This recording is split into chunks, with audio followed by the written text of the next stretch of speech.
temple worship is essential.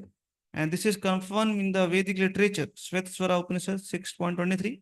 Yasya deve parabhakti ratha devi tatha guru tasyate kathite artha prakasante mahatmana. One who has unflinching devotion for the Supreme Lord and is directed by the spiritual master, in whom he has similar unflinching faith, can see the Supreme Personality of God at revelation. One cannot understand Krishna by mental speculation. For one who does not take personal training under the guidance of a bona fide spiritual master, it is impossible to even begin to understand Krishna. The word tu is specially used here to indicate that no other process can be used, can be recommended, or can be successful in understanding Krishna. Okay. So this entire paragraph, Srila Prabhupada is basically describing what is bhakti. Bhaktyatva ananyaya shakya. So what type of bhakti? Ananya bhakti. And you can see in the word-to-word meaning, Prabhupada translates ananyaya as without being mixed with fruitive activities or speculative knowledge. That is the meaning of ananyaya. And the translation he translates undivided. So that is Shuddha Bhakti. Anya Bilashita Shunyam Jnana Karmadyanavritam Anukulyena Krishna No Shilnam Bhakti Ruttama. So no contamination of karma, jnana, yoga, and all these things. So of course this will be covered in detail in the Nectar of Devotion. But this is what is Ananya Bhakti. No tendency for fruitive activities. Fruitive activities means Mujhe kya milega? That's fruitive mentality. Yes. What will I get? If I render this service, what will I get?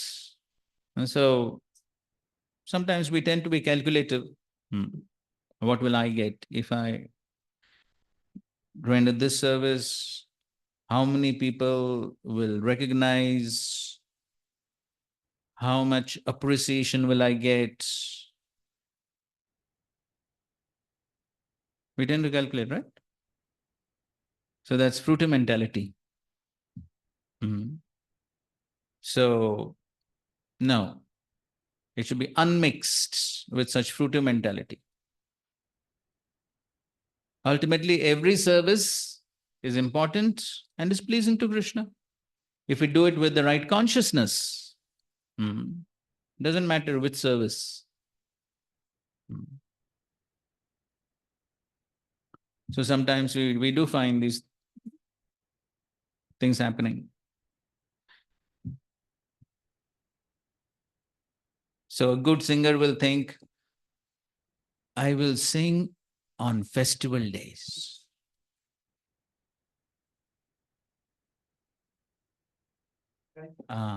Okay, that's technical word for that. Prime slot. So even a preacher or a speaker also may think like that. So all these are very deep-rooted fruitive mentality. So all this is fruitive mentality. And it's very subtle.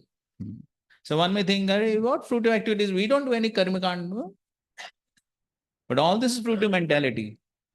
And it's very subtle. And so each one of us, if we want to make progress, each one of us have to analyze for ourselves where we are getting stuck up. What are the stumbling blocks? Am I looking for something fruitive? So all these are the weeds that grow along with the Bhakti Lata. And then, so one of the weeds is Kutinati, duplicity. So the mind will perfectly cover it up and the mind will justify everything.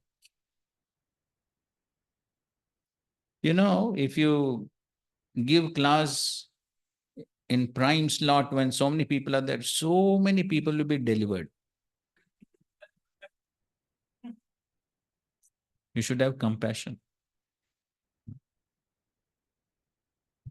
So, okay, that is fine. But So it should not make any difference. Okay, you get that slot, well and good. If you don't get that slot, well and good. Right. So that's being detached. No fruitive mentality. How much appreciation, how much this, how much that. Hmm. So we have to try to uproot these weeds if you want to make progress. And similarly, speculative knowledge. We have experience. So if somebody asks me a question and I don't know the answer, what I'll tend to do? It's very difficult to say, I don't know. शर्म आता है ना बोलने के लिए. अरे पता नहीं यार क्या है, सीनियर डिवोटी पता. But no harm. It's not expected that everyone has to be an encyclopedia. Better to be honest than speculate. So if one does not know, better to say, I don't know. I'll find out and let you. Simple, finished. But if we speculate, then what's the result of that? I may please the person whom I'm giving answer. But if it is simply mental speculation and not authoritative, what will be the result? Yes. I'll displease Guru Parampara, I'll displease Krishna. So which is better?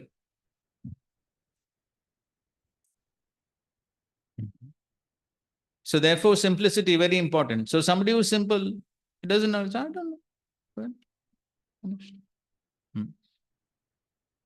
but then somebody who doesn't want to cut a small face will speculate and say, no, maybe like this, maybe like that. Okay, sometimes it's okay if there is someone has some information and little bit of philosophical speculation is okay, but not the giving absurd answers which have no connection to authoritative scriptures. So one must be careful to avoid all such types of speculation. Speak as it is from Guru Sadhu Shastra, speak simple.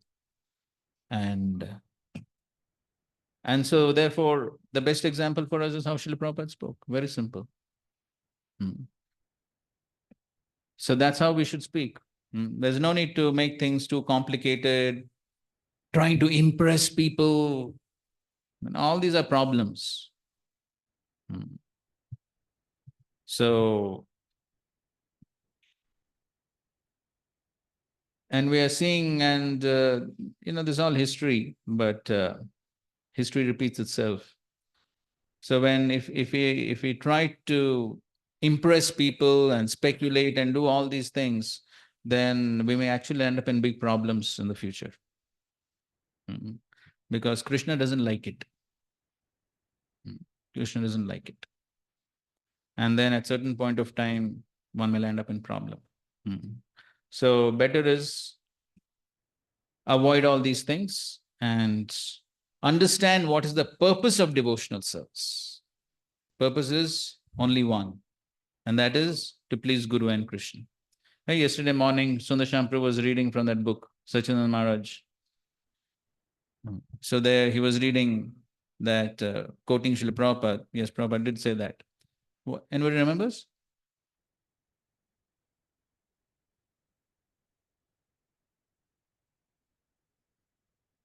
So he was reading that. So he writes, we are not doing kirtan to please the public. We are doing kirtan to please Krishna. And Prabhupada said this many times. We are not after vox populi, popular votes. So these days, these things are becoming very common because, YouTube followers and how many likes and dislikes. So how to impress the public, and so what could be the best jokes, and how to best present in ways that people will be impressed, and, all those makes life very complicated. So yes, we want to preach effectively, no doubt, but then not simply to please the public and use, again, so when one wants to please the public, then so much of speculation, so much of word jugglery, to please the public. So then the consciousness gets contaminated by that. Just by that, the consciousness gets contaminated because we're not thinking of pleasing Krishna. Whom we are thinking of pleasing? Huh? No, not audience. Yes, we're only thinking of pleasing oneself. That's the main motive. That becomes the main motive. And so therefore, as devotees who want to make progress, then we should be very clear with our intentions and present things in a nice way, but at the same time, sticking to the parampara and presenting as it is. Okay, so that is Ananya Bhakti. So Prabhupada is explaining very beautifully here that what is bhakti? So bhakti, as Srila Prabhupada and Acharyas have presented, is following these simple rules and regulations that Srila Prabhupada has presented here. That's all. So there's no need to make things very complicated. Whatever has been prescribed, simply follow that much. That much one should follow nicely. That's all. No need to concoct something, invent something. No need. Therefore, Prabhupada is writing here. This is our bhakti. Our bhakti is what? Following the rules and regulations given by the spiritual master. That's all. Do that. That much one should try to do properly. That's all. Prabhupada is giving over here. I'm fasting on Janmashtami, Ekadashi. So whatever simple rules and regulations that have been given, follow that. No need to invent some things.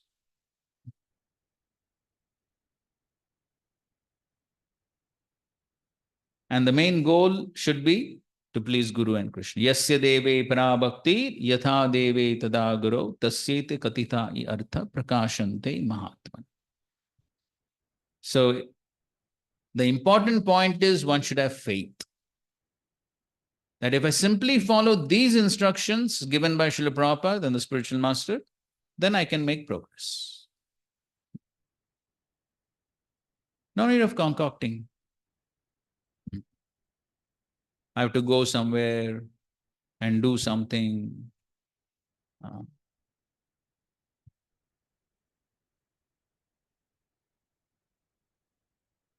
So anyway, so these days a lot of things go on. So we don't want, if you don't know, it's best not to know what's going on. But but we do find, thanks to the internet and so much of information available, even devotees pick up things from here and there and tend to concoct things. So one should have that full faith. Srila Prabhupada's program is perfect and I simply need to follow that program. That's all. That faith one should have.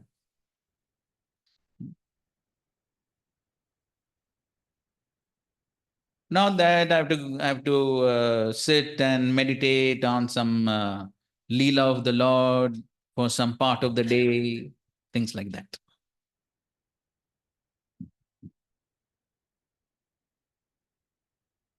These things are going on. That's why we are mentioning them. So therefore, there's no need of such concoction. Therefore, Prabhupada is making the point very clear. Just follow this much.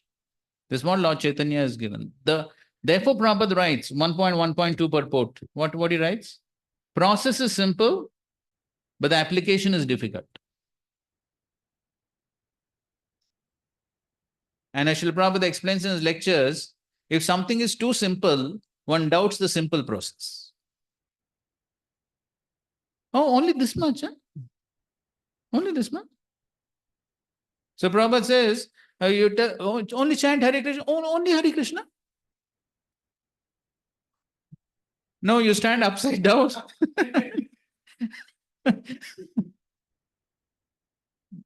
Something. इससे कुछ तो होगा. Only chant Hare Krishna. So that's why that faith is required. No, yes, only chant Hare Krishna, that's all. And follow the simple rules and regulations. That's all. But the problem is, because of lack of faith, one does not follow the simple rules and regulations and does complicated things. And lands up in trouble. And so therefore, one who has unflinching devotion for the Supreme Lord and is directed by the spiritual master, in whom he has similar unflinching faith, can see the Supreme Personality of Godhead by revelation. That's so that faith is very required, that Shraddha in what the Acharya has given, what the spiritual master has given. Have full faith and follow. And Prabhupada writes a beautiful statement here.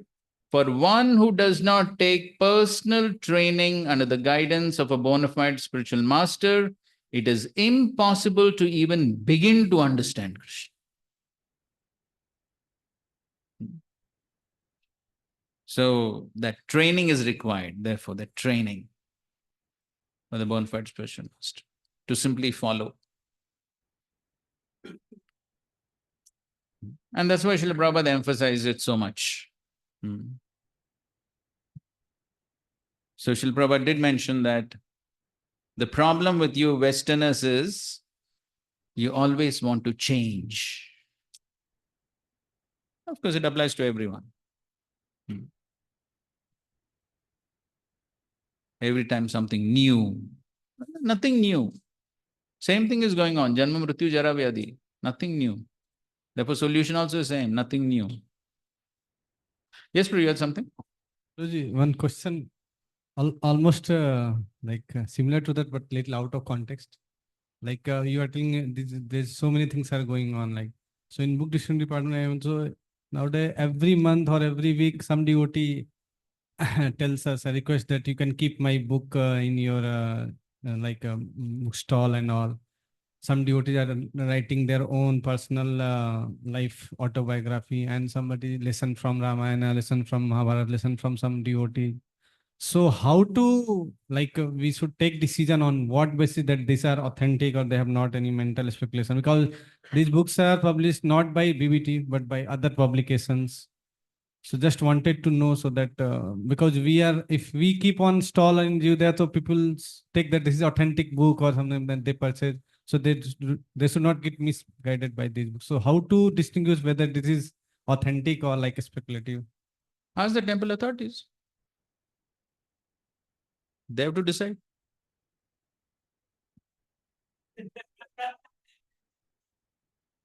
Still, Prabhuji, because the temple authorities, they have also not read this book. For example, I'm telling just practical things. And see, if they have not read and they want to know whether it's authentic, then they should read. As simple as that. But they have to decide what to keep and what not to keep. They have to decide. In principle, we understand. In principle, you must be knowing better. There's a policy, right? How many of Prabhupada's books should be displayed? How many of other books should be displayed? There is some policy, right? 90% of the BBT books and 10% other books. So that is the standard.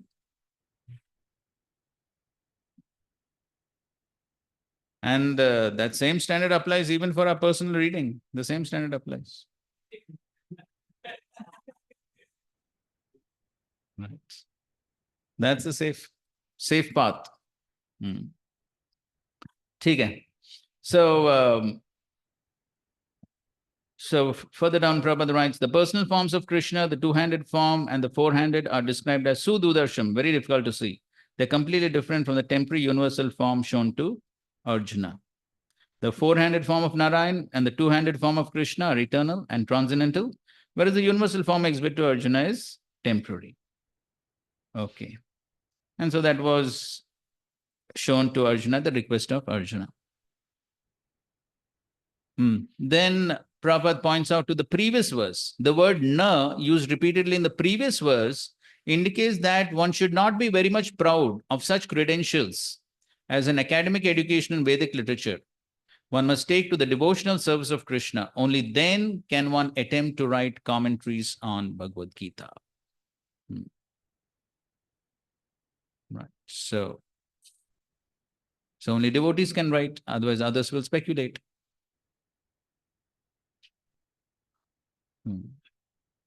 Okay, and then he's speaking about the various forms of Krishna. And then the important point is, this indicates Krishna changes from universal form to four-handed form of Narayan and then to his own natural form of two hands. This indicates that four-handed forms and the other forms mentioned in the Vedic literature are all emanations of the original two-handed Krishna. He is the origin of all emanations. So that's what Krishna wanted to prove. And that's why first universal form, then four-handed form, and then two-handed form, to show that ultimately all forms are coming from the two-handed form. And then Srila Prabhupada is giving various Shastri quotations to establish this point, that how Krishna is the source of all incarnations.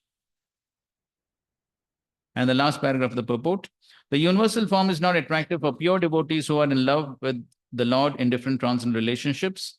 The Supreme Godhead exchanges transcendental love in his original form of Krishna. Therefore, to Arjuna, who was so intimately related with Krishna in friendship, this form of the universal manifestation was not pleasing, rather it was fearful. Arjuna, who was a constant companion of Krishna's, must have had transcendental eyes. He was not an ordinary man. Therefore, he was not captivated by the universal form. This form may seem wonderful to persons who are involved in elevating themselves by fruitive activities, but to persons who are engaged in devotional service, the two-handed form of Krishna is the most dear.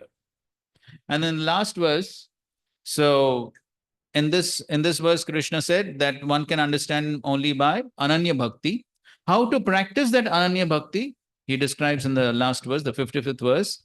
And here he talks about 5 ways or, 5 important aspects of pure Bhakti. Mat karma kren mat paramo mat bhakta sangavarjitaha nirvaira sarva bhuteshu yasa mameti pandava. My dear Arjuna, he who engages in my pure devotional service, free from the contaminations of fruitive activities and mental speculation, he who works for me, who makes me the supreme goal of his life, and who is friendly to every living being, he certainly comes to me. So what are the 5 things he's speaking? Mat karma, mat parama, mad bhakta, sangavarjita, and nirvaira sarva bhuteshu. So these are 5 aspects of devotional service.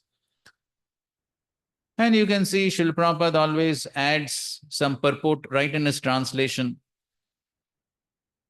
So even though in the verse it's not mentioned, free from contaminations of fruitive activities and mental speculation, it's not in the verse. But Prabhupada adds it just to make things clear that what type of devotional service Krishna is speaking about. Okay, we'll read a few important, it's quite a long purport Prabhupada is elaborately describing. We'll just read some important sentences.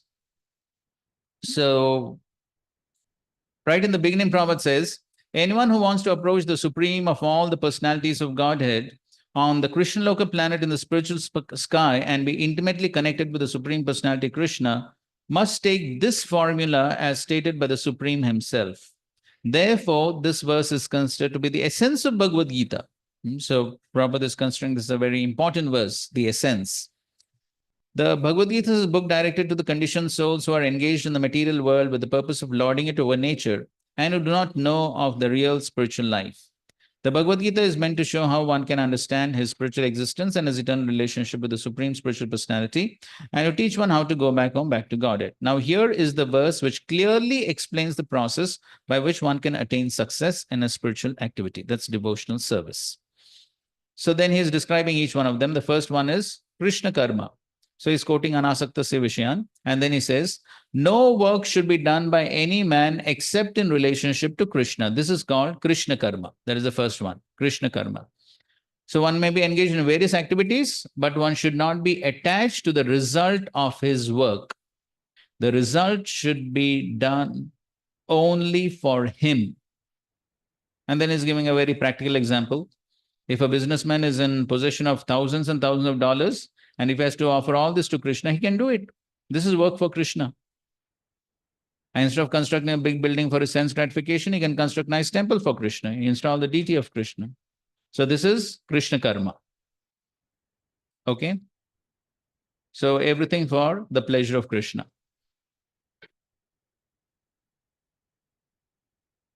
And Prabhupada is giving so many different examples how one can do so many different types of karma for Krishna.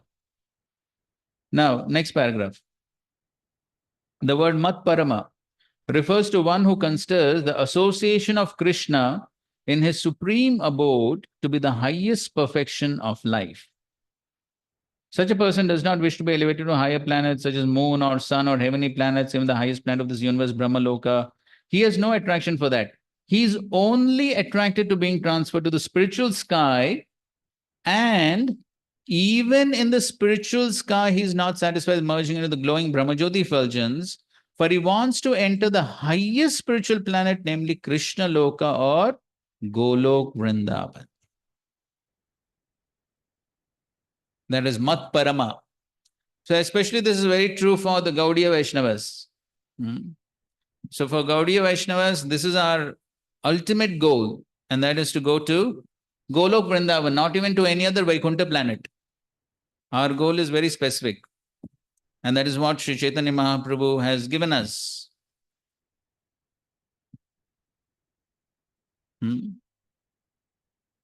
What is that? Taddhama Vrindavanam?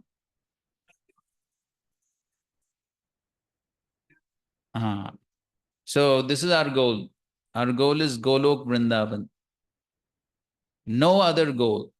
Very specific. And so therefore, our prayojan is Radha Krishna. This is what Chaitanya Mahaprabhu has come to give. No other form also. So, of course, if one is attracted to some other form, no problem. But by worshipping Sri Chaitanya Mahaprabhu, all other subsidiary goals can also be achieved. Because if one can give topmost, he can give other subsidiary goals also, no? But unless one has some specific inclination like that, the followers of Sri Chaitanya Mahaprabhu, our goal is to achieve Radha Krishna in Golok Vrindavan. This is our goal, and this should be our goal. No other forms. So even though we may worship other forms, but we are worshipping those forms for the same purpose. So even if we worship Lord Narasimhadev, what is the purpose?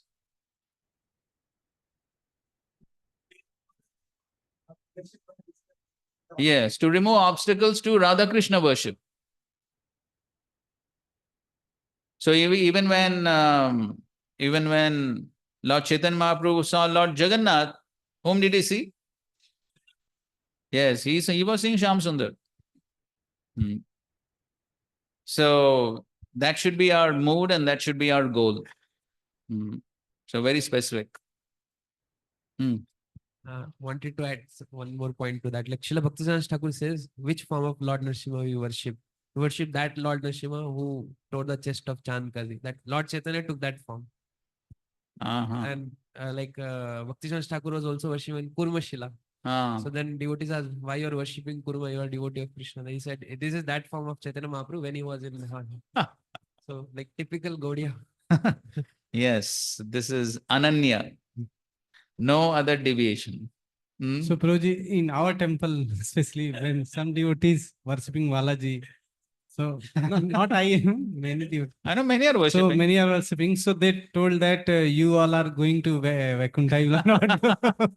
And many of devotees even did not go to take darshan also of Balaji.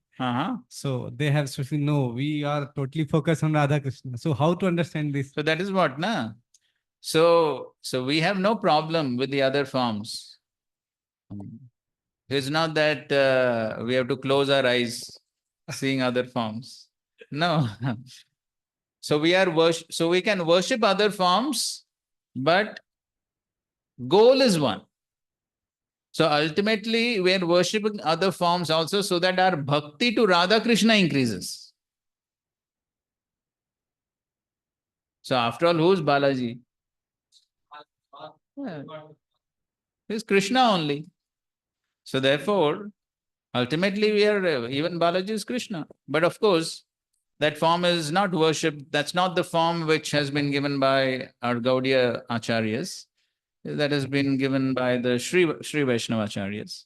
So therefore, we are not specifically worshipping. And so even though we may be worshipping, but our prayojan should be very clear. Our prayojan remains the same. So we are worshipping Narsimhadev, we are worshipping, we may worship Balaji or Sitaram, Lakshman, Hanuman. But then all these different forms we are worshipping, but the goal is the same. The goal is to develop Krishna Prem. And that's what Prabhupada is writing here, isn't it? In the first paragraph, Prabhupada is saying that. Where's that? No, not in this purport, in the previous purport. In the previous purport, first paragraph, Prabhupada is writing here. Lord Chaitanya was appreciated by Rupa Goswami as the most munificent man of charity because love of Krishna, which is very difficult to achieve, was distributed freely by him. So that is our goal. Lord Chaitanya specifically. Krishna Prem, that is Mahadhan, Mahaprabhu tells Sanatana Goswami. So that is our goal, to achieve love for Krishna, worshipping Radha Krishna. So that's our goal. Other forms are helping us to increase our bhakti for that purpose. So there's no problem. I have two questions here, brother. One is, if we let's say if we have an option to choose, let's say I get an opportunity to dress the Lord. So if I have an opportunity to choose, so what should we do? That is one. What option you have? Option to choose which deity you want to dress. Option one is either, let's say I have got an option whether to dress for Radha Krishna, Gaur Nitai, or Sitaram Lakshman Hanuman, or maybe Balaji, and let's say in our temple, someone gets an opportunity to dress. So now, if someone has to discriminate, then what should be his consciousness while discriminating? And then second question is... Wait.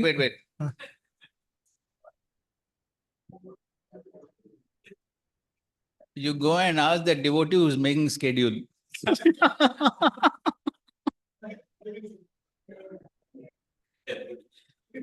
Whom does he want? Very simple. No option. Give up all options to Krishna. Let Krishna decide. So whoever is making schedule, you go and ask him, whom do you want? Okay. And the second question is, because now the discussion has come up with deities. So I just wanted to clarify, are there any specific Sampradayak deities which are recommended for? कौन चिल्ला रहा है?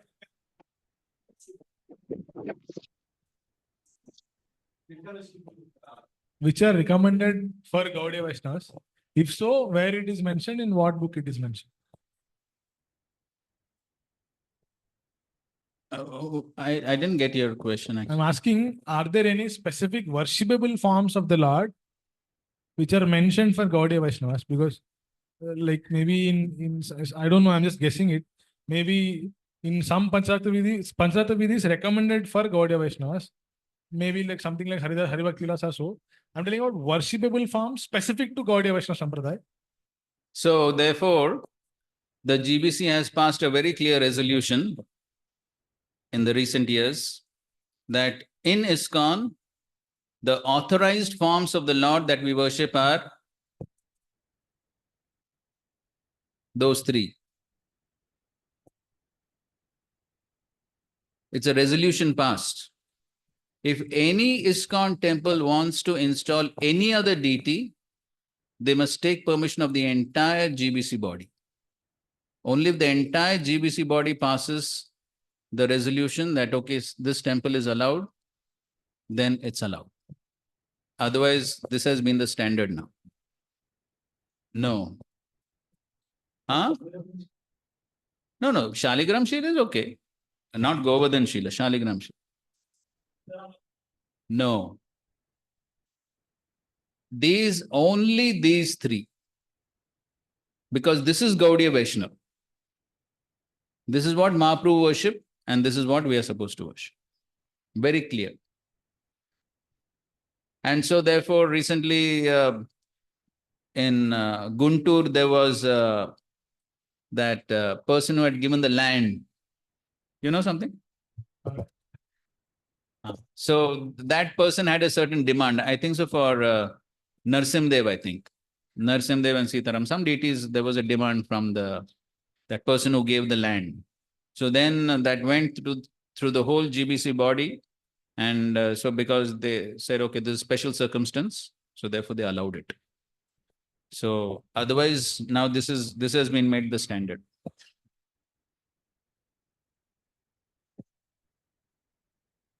Yes, Juhu, special case. Why? Because Prabhupada thought that will be conducive for preaching in Mumbai. Yes. So North Indian temples also they install because it's conducive for preaching. But in any case, as a general rule, now this is the standard. Not that anyone thinks, okay, Krishna Balaram is good, somebody says this is good, somebody says that is good. So not just speculating something.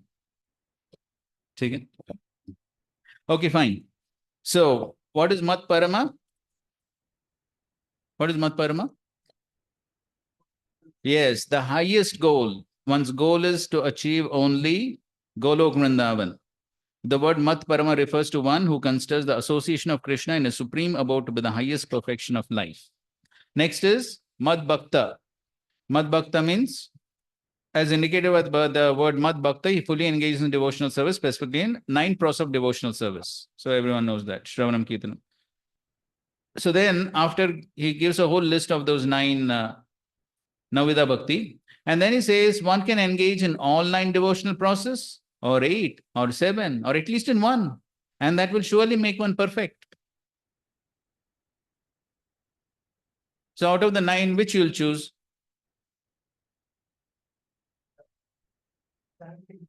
Huh? Okay, you'll choose chanting, you'll choose Shravanam. Any other choices? So how will you decide?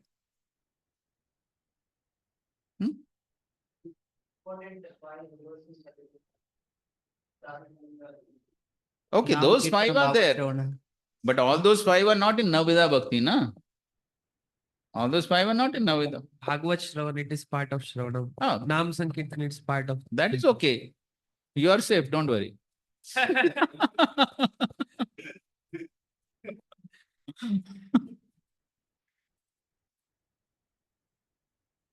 So, in our daily routine, what we do? Hmm. Hmm. Hmm. So why so many then? Do one is easy, na? Why do so many? Actually, Guruji, even And if so your cooking comes under what? In Navida Bhakti, under what anga it comes? Huh? Vaman Prabhu. Are you're doing cooking and you say you don't know? that is Atmanivedanam, Guruji.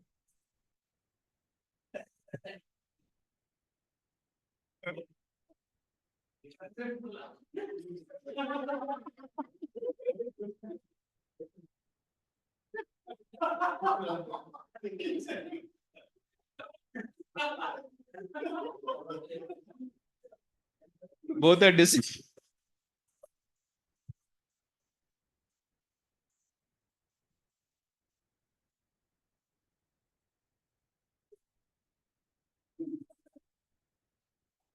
So what's the conclusion? Which anga is it?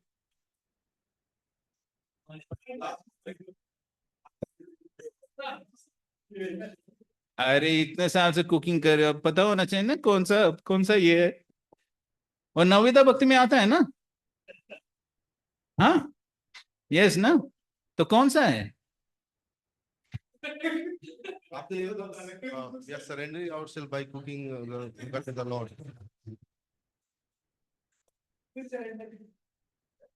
in the fire of devotion.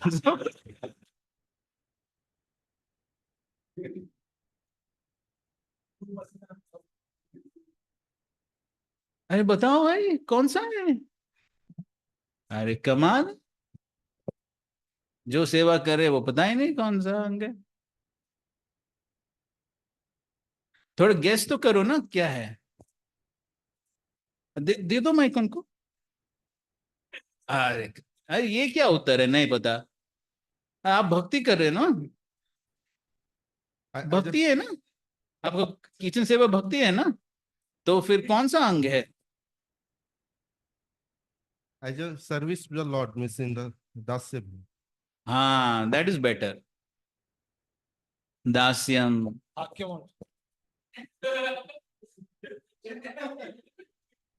May be you do in that साक्यवा। Huh? Archanam, those who are cooking, especially for the deities, can be considered as Arch. Okay, fine. So now anyway, the question is, so Prabhupada is saying 871.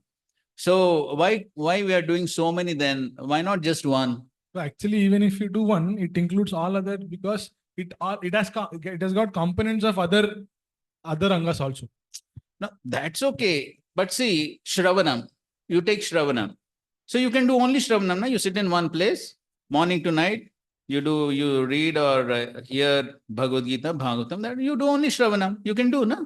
You can do Prabhu. So why you That is, see, we can do that 24/7, all 365 days, only upon the instruction of spiritual master. Spiritual master says, do 24/7, 365 days, all your life, Shravanam. You will keep everything aside and do only Shravanam. No, but see here, from what Prabhupada is writing, it appears there's a choice, isn't it?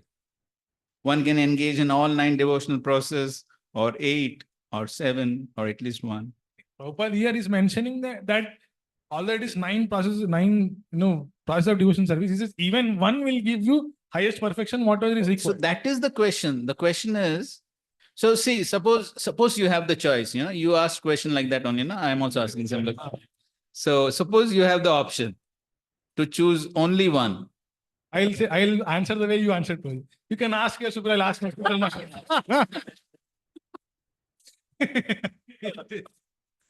Okay, bolo. So actually, because this all 9 we are engaged from morning to evening, this process given by Prabhupada, because we are Kaliga people, we have to engage all our senses in the service of the Lord, so that we can be like on proper track, not be doing.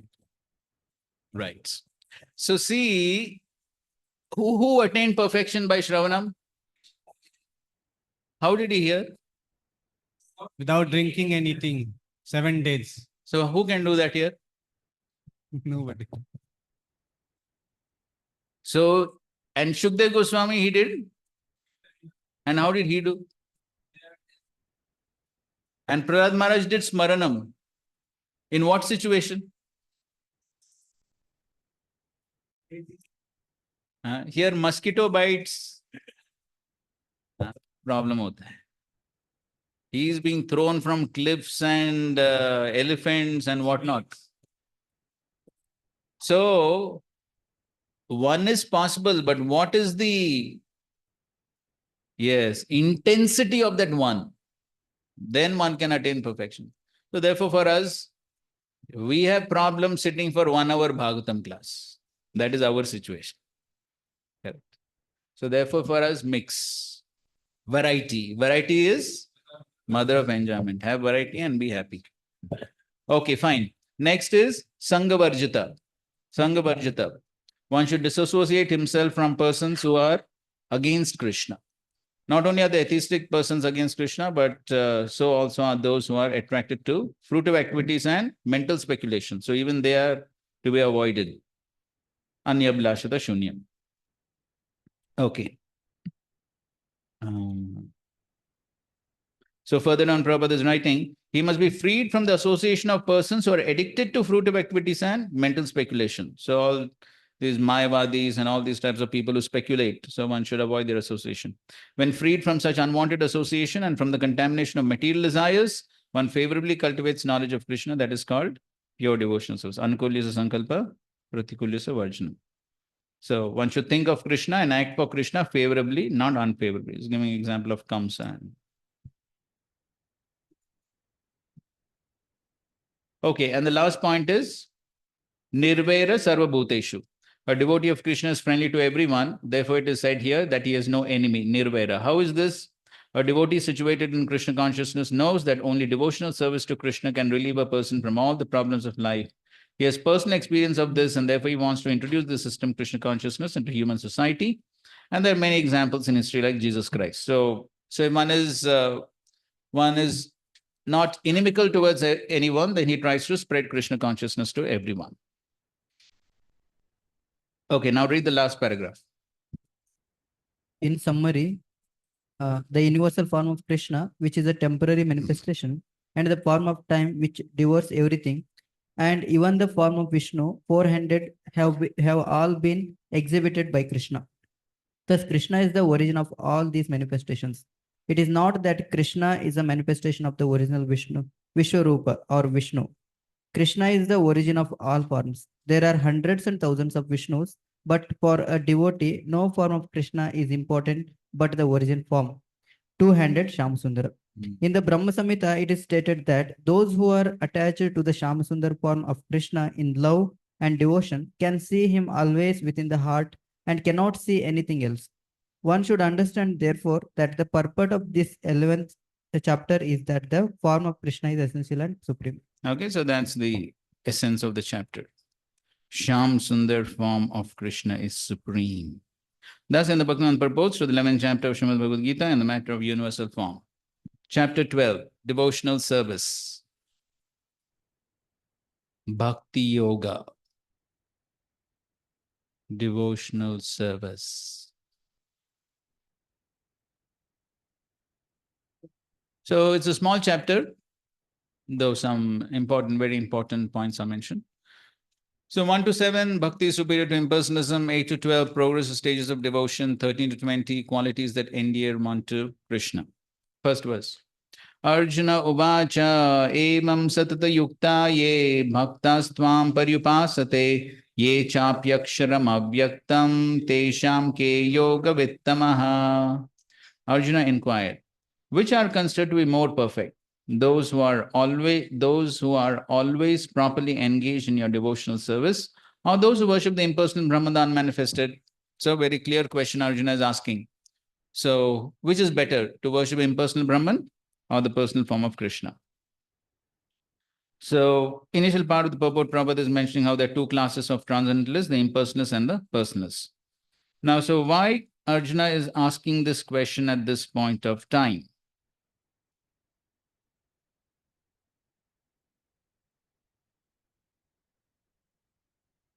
Why is Arjuna asking this question?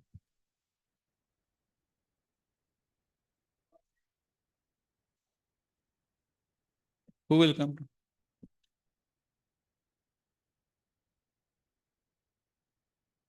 कौन सा श्लोक? Previous कौन सा? Okay. Okay. Yes, Samameti Pandava. So,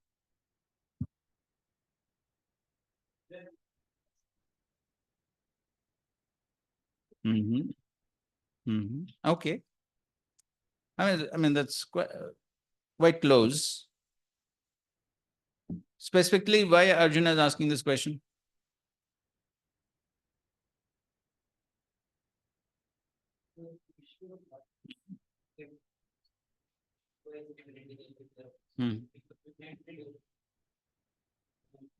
People may tend to worship the impersonal aspect of the Lord.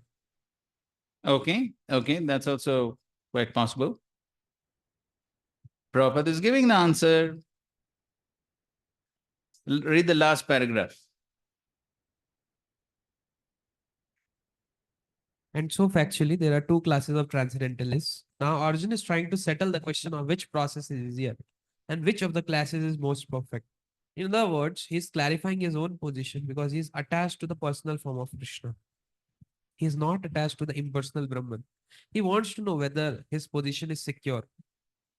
the impersonal manifestation, either in this material world or in the spiritual world of the Supreme Lord, is a problem for meditation. Actually, one cannot perfectly conceive of the impersonal feature of the absolute truth. Therefore, Arjun wants to say, what is the use of such a waste of time? Arjun experienced in the 11th chapter that to be attached to the personal form of Krishna is the best, because he could thus understand all other forms at the same time, and there was no disturbance to his love for Krishna. This important question asked of Krishna by Arjun will clarify the distinction between the impersonal and personal conceptions of the absolute truth. Okay, so we saw in the last chapter that Arjuna was attached to personal was Sham Sundar form. He was attached to only the Sham Sundar form. So therefore, he is just clarifying his own position, whether he's on the right track, being attached to the personal form. So therefore, he's asking the question.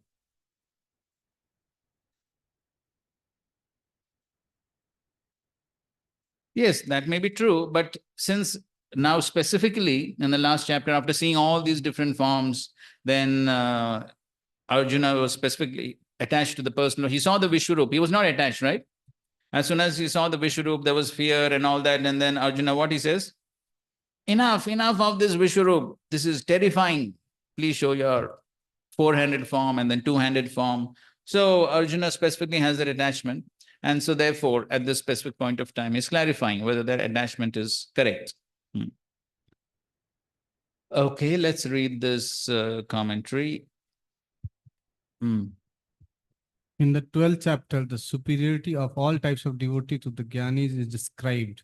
And among the devotees, those who are endowed with wonderful qualities like lack of hatred are praised.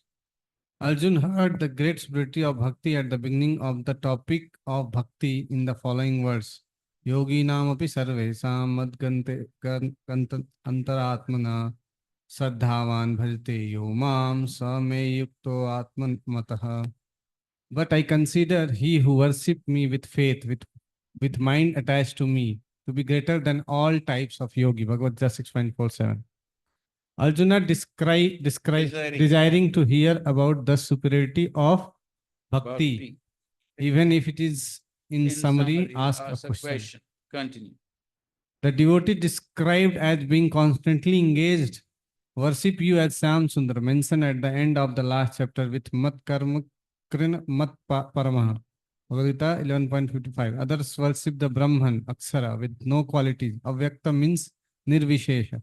Described in the Srutis with statements such as etad vaitad aksharam gargi brahmana abhivadanti astulam anvayam ananva ati ne arasra.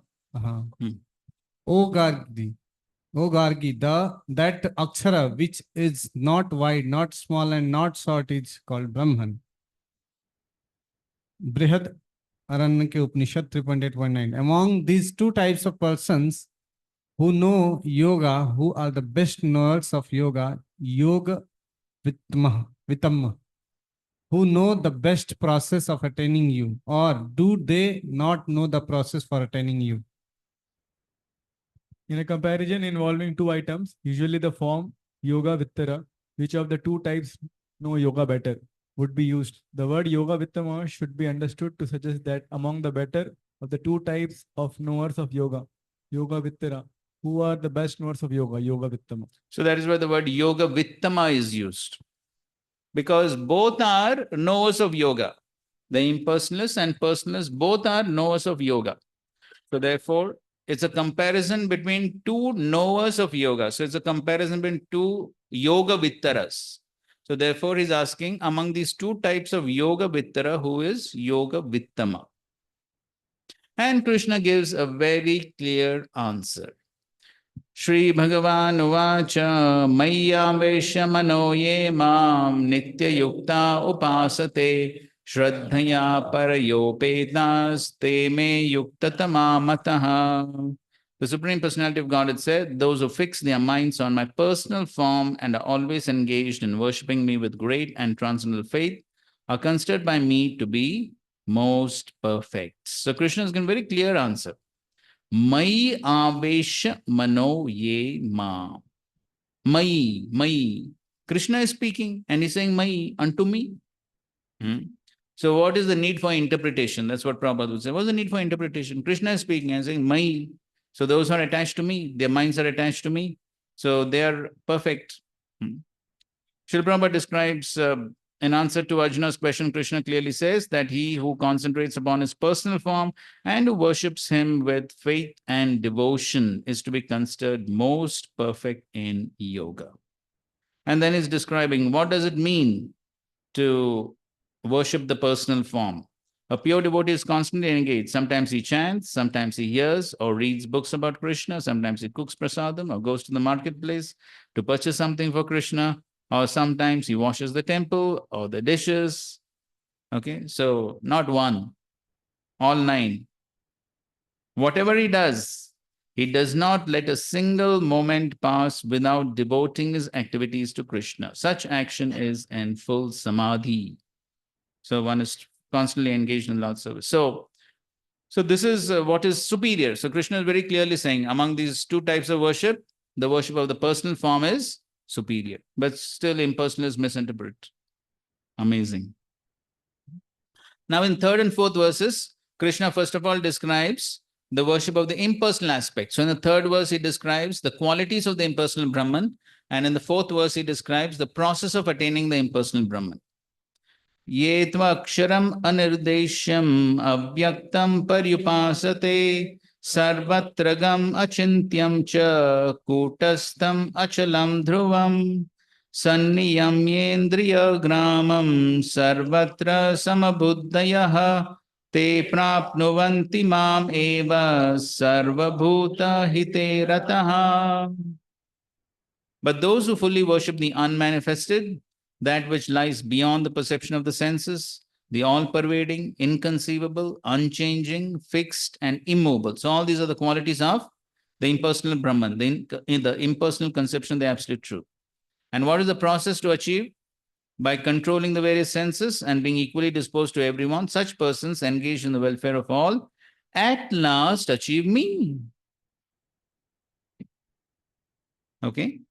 So these are the various qualities of the impersonal Brahman. Aksharam, Anirdeshyam, Avyaktam, Achintyam, Kutastam, Achalam, Dhruvam. So all these are the qualities of the impersonal Brahman. So very inconceivable. So the impersonal Brahman is just like light. So light spread everywhere. So it's very indefinite. So therefore it is anirdeshyam, indefinite. So light spreads everywhere. So you can't have some boundaries. So therefore indefinite. And aksharam, beyond the perception of senses, spiritual.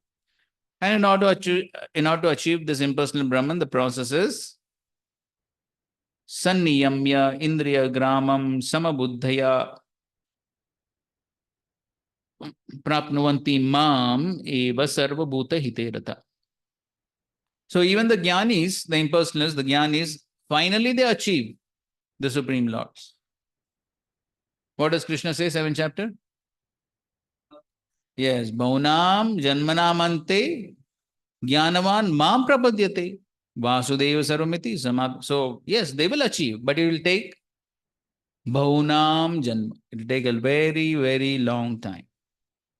So now in the next verse, Krishna is specifically describing the process of the jnanis and what are the problems. 5th verse. Klesho adhikatarastesham avyakta sakta chetasam avyakta hi gatir dukkam dehavadbir amapyate. For those whose minds are attached to the unmanifested, impersonal feature of the Supreme, advancement is very troublesome. To make progress in that discipline is always difficult for those who are embodied, those who have bodies, dehavadbir. For those who have bodies, this path of Jnana Yoga is always full of klesha, very troublesome. Why it is troublesome, Prabhupada is beautifully and elaborately describing this purport. So as we read the purport, you can note down all the points. What are the various problems? What are the various challenges with the process of Jnana Yoga? And then you will realize that how Bhakti Yoga is so simple. Okay, read. The group of transcendentalists who follow the path of the inconceivable, unmanifested, impersonal feature of the Supreme Lord are called Jnana Yogis. And persons who are in full Krishna consciousness engage in devotional service to the Lord are called Bhakti Yogis. Now, here the difference between Jnana Yoga and Bhakti Yoga is definitely expressed. The process of Jnana Yoga, although ultimately bringing one to the same goal, is very troublesome. Where the path of Bhakti Yoga, the process of being in direct service to the Supreme Personality of Godhead, is easier and is natural for the embodied soul.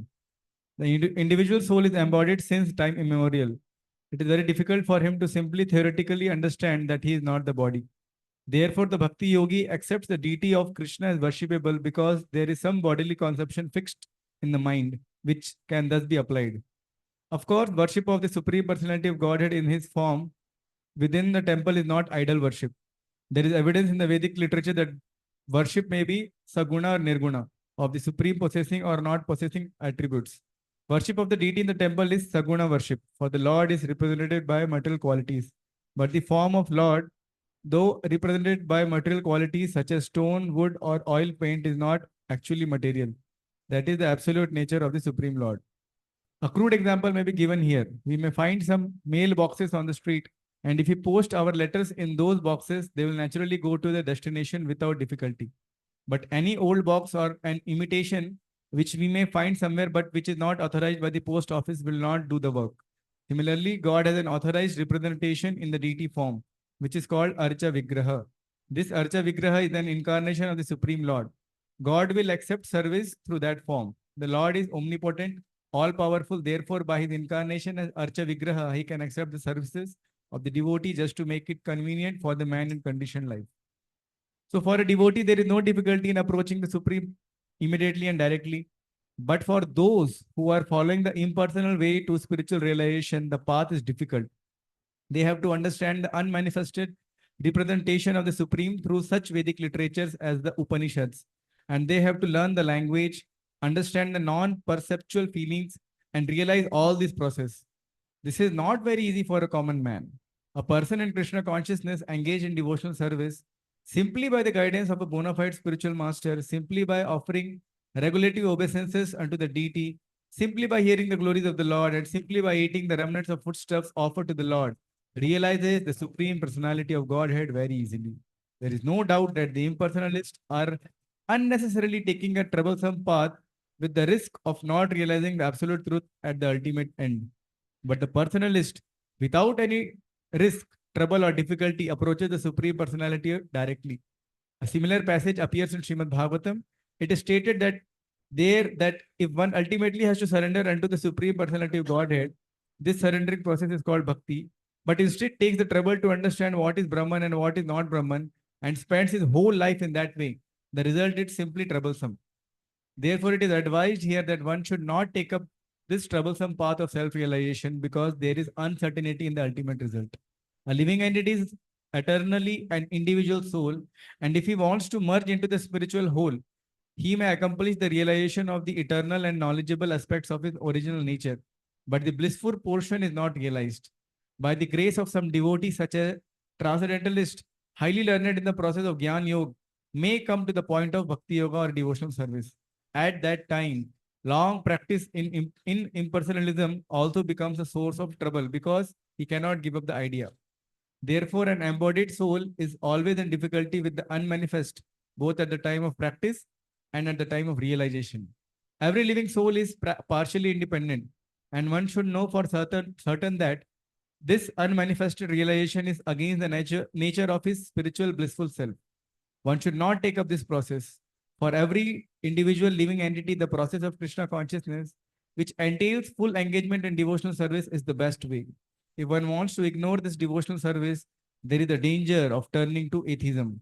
Thus, the process of centering attention on the unmanifested, the inconceivable, which is beyond the approach of the senses, as already expressed in this verse, should never be encouraged at any time, especially in this age. It is not advised by the Lord Krishna. Yes. So let us hear one by one. Okay, you can begin. 1 point. What are the difficulties with Jnana Yoga? to go through various Vedic literatures like Upanishads and all this, and to understand all those complex things, it's very difficult for a common man. So one has to learn what Prabhupada is writing. To understand Vedas and Upanishads, what one has to learn? Learn the language. Yeah, one has to learn Sanskrit. Right? All Vedas, Upanishads, you will find only in Sanskrit. Only by mercy of Srila Prabhupada he translated this Bhagavatam. Otherwise, one has to learn Sanskrit to learn all this. So, and that is what the Jnanis do. So the Jnanis read all Vedas, Upanishads and try to speculate on who is the absolute truths. So, for the common people, very difficult, especially in this age. Srila Prabhupada himself said, if one wants to learn Sanskrit nicely, it takes 12 years. So, who's going to do that?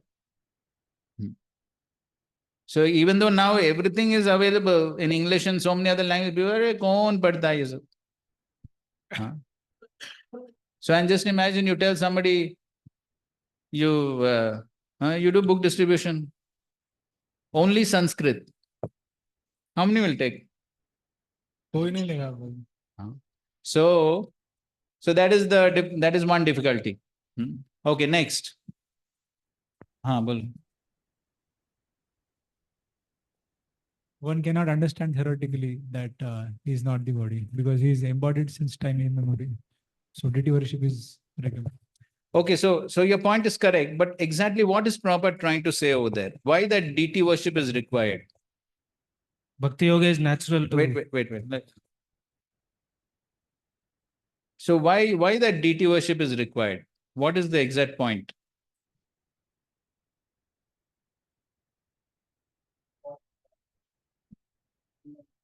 Because we take care of the body of the Lord. So that is another. Bolo.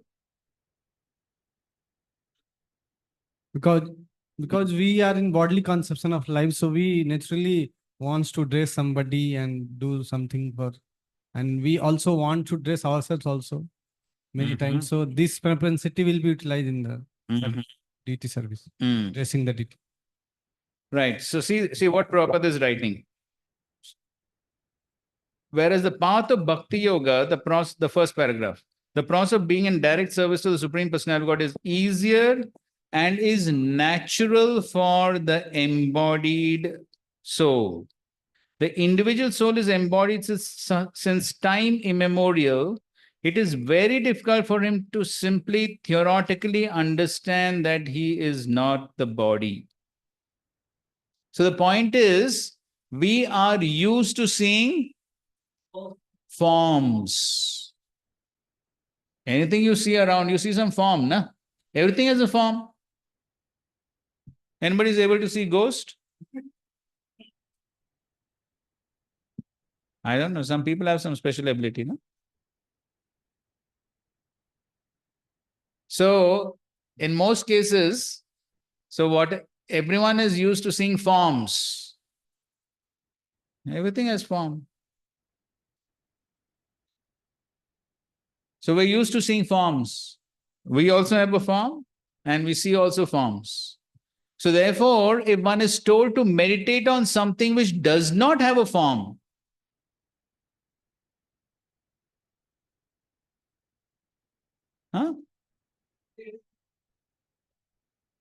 so that's what, no. The point is, if you are told you meditate on something which does not have a form, can you meditate?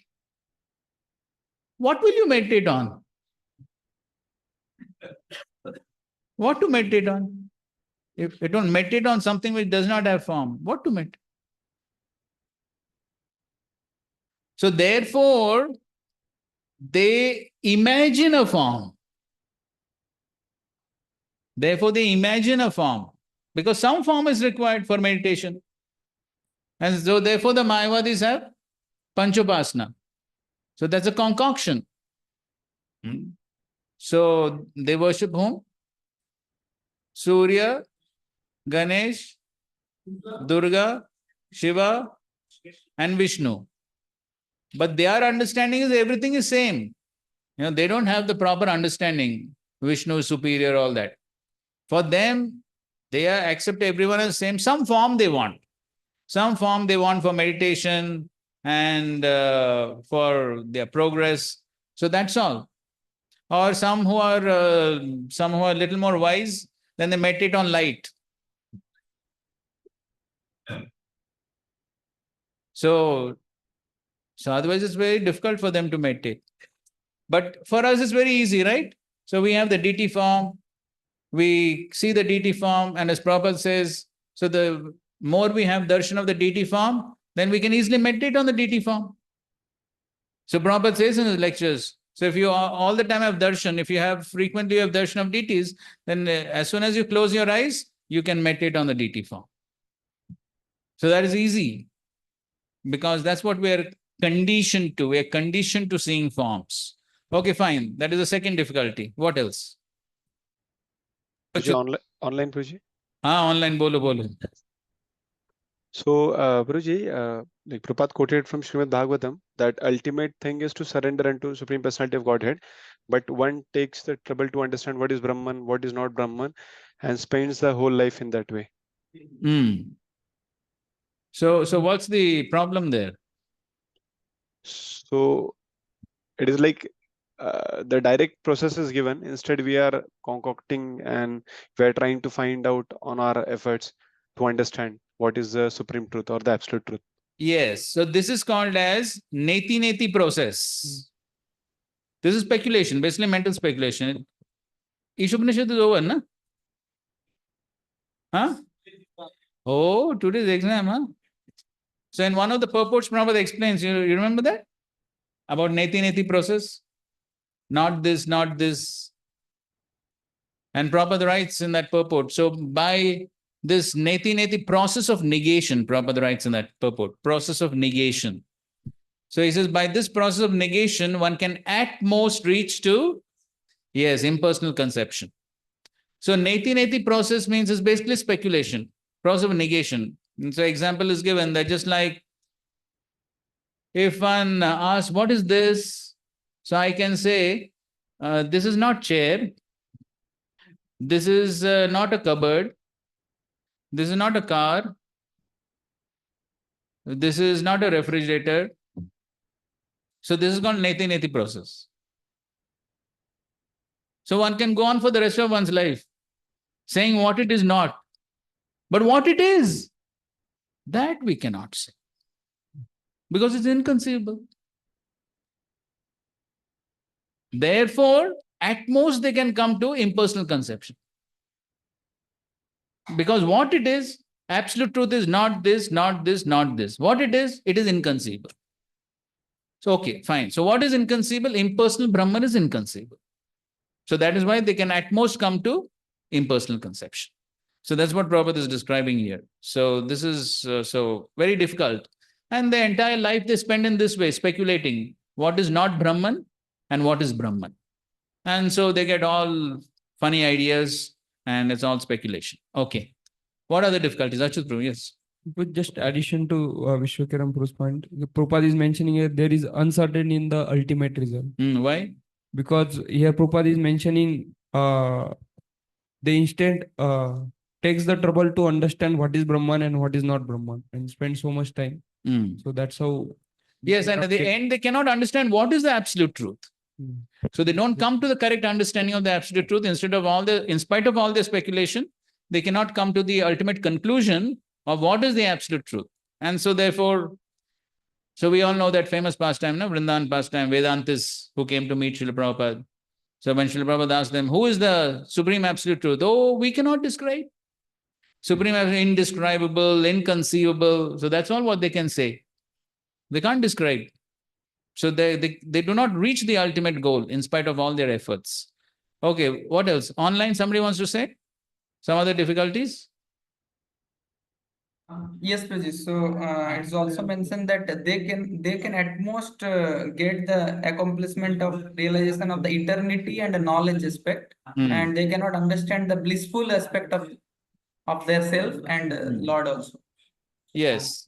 So they can only realize Sat and Chit features, but not Ananda. There's no Ananda. Yeah. So So what is the problem? No Ananda. What is the problem then? Yes, one cannot stay on the platform because the soul is Anandamayo Bhyasa. The soul seeks for Ananda. Everyone wants happiness. So if there is no happiness, in spite of realizing the impersonal Brahman, they understand impersonal Brahman, but there is no happiness. Why there is no happiness? No relationship, no relationship. And so? No service. Yes, no service. No service. Because there is no service, there is no Ananda. So Ananda comes from Seva. You know, even materialistic people do understand this concept. Therefore, they try to do some Seva. And so anyone who is little above the selfish platform, of course, Prabhupada says that's also extended sense gratification only, extended selfishness. But still, it's some manifestation of selflessness. One wants to, you know, give some charity, do some philanthropic work, do some punya here, give something here, give something there. So they have that conception that, yes, if I do something selflessly for someone, I will be satisfied. They do understand that.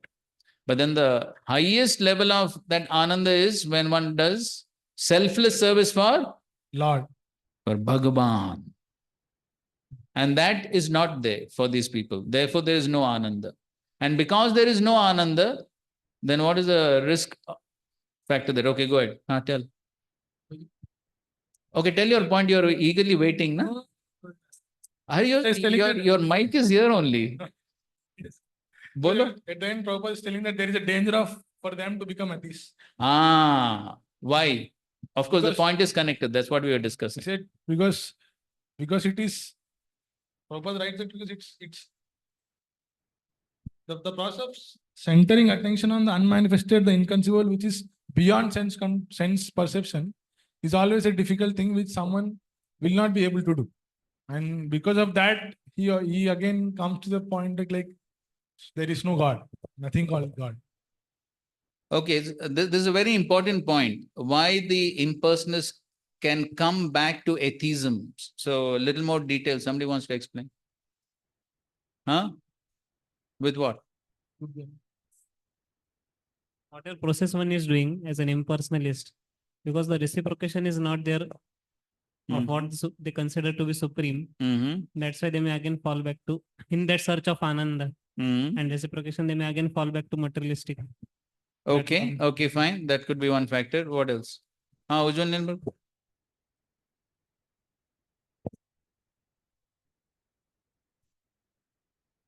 Oh, well, we are not talking about Mayavadis here.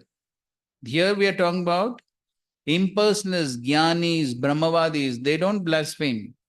They don't say that Jiva and the Supreme Lord are one. They have the proper understanding. So they don't offend the Supreme Lord. Somebody else. Why there's a risk of turning to atheism for these impersonalists, Jnanis? Because they might see might seek the Ananda from the materialistic relationships. So that's how they'll minus the Lord part. So the basic point as we were discussing is they cannot experience true Ananda. That is the main problem. Because they cannot experience true Ananda, therefore, as Srila Prabhupada in so many purports and lectures, Srila Prabhupada explains, therefore they come back to the material platform to at least do some philanthropic work. Because they think at least if I do some material work, material philanthropic work, there is some Ananda.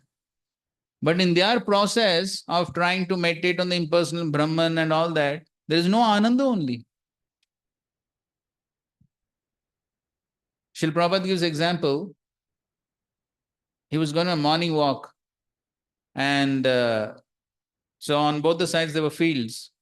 So Srila Prabhupada says, so suppose if I tell any one of you, be alone in this field. You stay alone. Very peacefully you stay. Or if you want to a little bit modify the example. So if we say, that, okay, we'll give you a nice AC room, first class, furnished. And you'll get prasad also. Only condition is you have to be alone. How many will agree?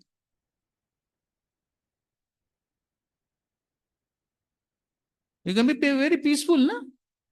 Are staying with so many brahmacharis, big jhanjat, na? In the ashram, there are a lot of problems, right? Staying somewhere. He says somebody is snoring, somebody is doing this, somebody is doing that. So you can be alone, very peaceful. Vaman Prabhu, you want to? It's a good idea. No, No. Why? What's the problem? my nature is to be have relationship and engagement. Correct. Huh?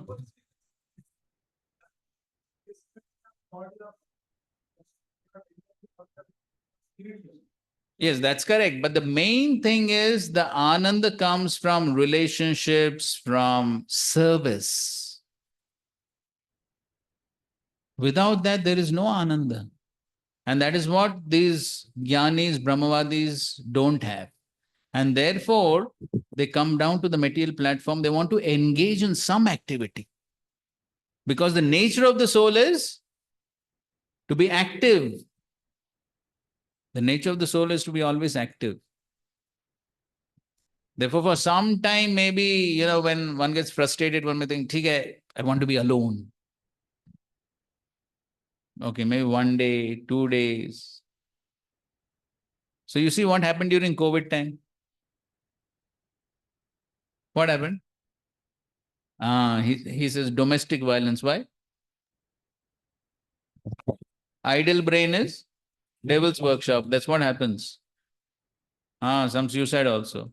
Why? People got totally frustrated because it's not the nature of the soul.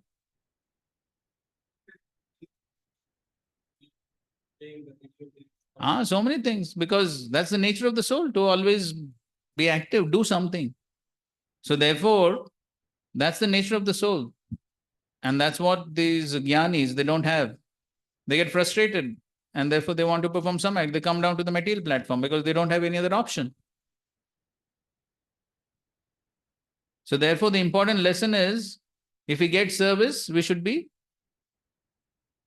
yes, we should be grateful that at least we're getting an opportunity not to do some philanthropic work, but we're getting an opportunity to serve whom? The Supreme Personality of Godhead, and we can achieve Krishna Prem by that. We must be so grateful that we're getting an opportunity to serve. So in the first verse of the Srimad Bhagavatam, Srila Prabhupada writes this very beautiful statement, which is similar to our discussion now. So there Srila Prabhupada writes that, I'm a little bit paraphrasing. So he says, the impersonalists have given an indirect impetus to mundane sex life.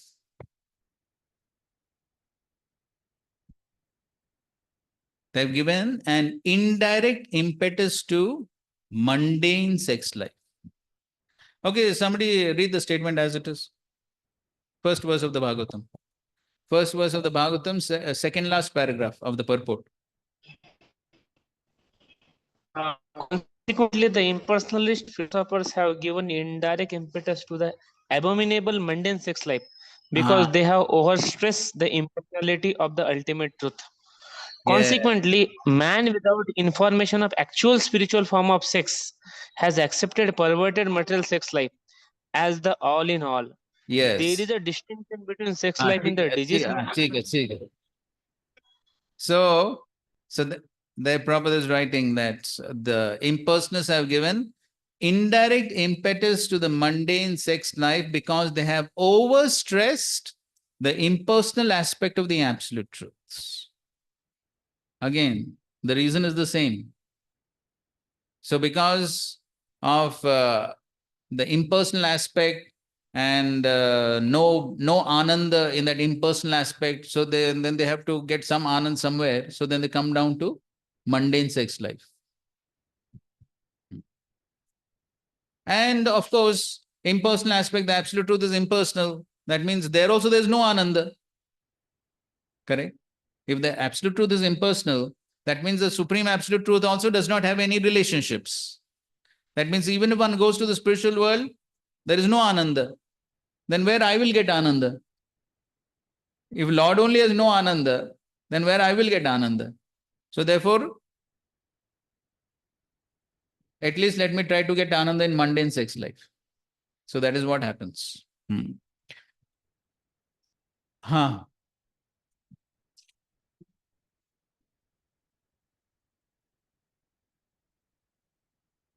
The Gyanis, whatever happiness they derive from this mundane relationships. So that is even higher than the happiness or whatever they derive from the intellectual speculation, or because that also gives some rasa, some. Yes, so basically when we talk of Brahmananda, so Brahmananda means absence of suffering. So absence of suffering also is Ananda, right? So suppose, so now I'm suffering, but if one is given a situation where there's no suffering, it's Ananda, correct? So same example. So now staying with so many people is suffering, correct? So if you're told to stay alone in a room very peacefully, for some time one will be relieved, isn't it? For some time one will be relieved. So that is also one type of Ananda. So therefore, that is definitely higher than material pleasure. Material pleasure is mixed with so much of suffering. So Brahmananda, there is no suffering. It is what? Shanti. But the problem is, how long can one stay in that situation?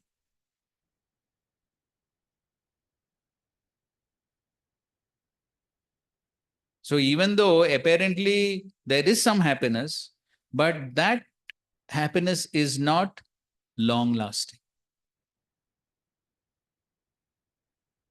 So therefore, because the main thing is the person wants what? Activity. He wants some activity. And therefore, on the spiritual platform, he has no activity. Correct? He has no activity. Because just like the process of achieving personal Brahman is told over here, so what is supposed to do here? See, what is the process? Sanniyamya indriya gramam. Control all the senses. That means what? Keep the senses unengaged. That is what they do. They withdraw all their senses. No engagement for the senses. That is what they have to do. And then samabuddhaya, be equally disposed to everyone and do something for the welfare of everyone. Sarvabhuta hite rata. That is their process. That's all. And of course, they study Vedas, Upanishads to try to understand the absolute truth. But how long they will be able to do that? So one wants some active service for the senses, engagement. Senses require engagement. That is the problem. So, Prabhuji, some of the Gyanis, do they get frustrated with this cycle, having material relationships, then again going to the Shanti platform, and again then involved in the. So they don't think that there is something wrong in the process which I'm following, because I'm getting trapped in the loop. So some Gyanis, do they search outside of this loop or something? So, but then they keep trying. Therefore, Bhavunam, Janmanam, Ante. So it goes on like that. For many, many lifetimes, it could go on. So then, because what is the option for them? Who is going to give them that option? Devotees. Association of devotees. Yes. So only if they're fortunate to get some devotee association, then they find some option. Otherwise, they have no option only. Okay? Okay, what other difficulties? We have covered most of them. Any other difficulties? Huh?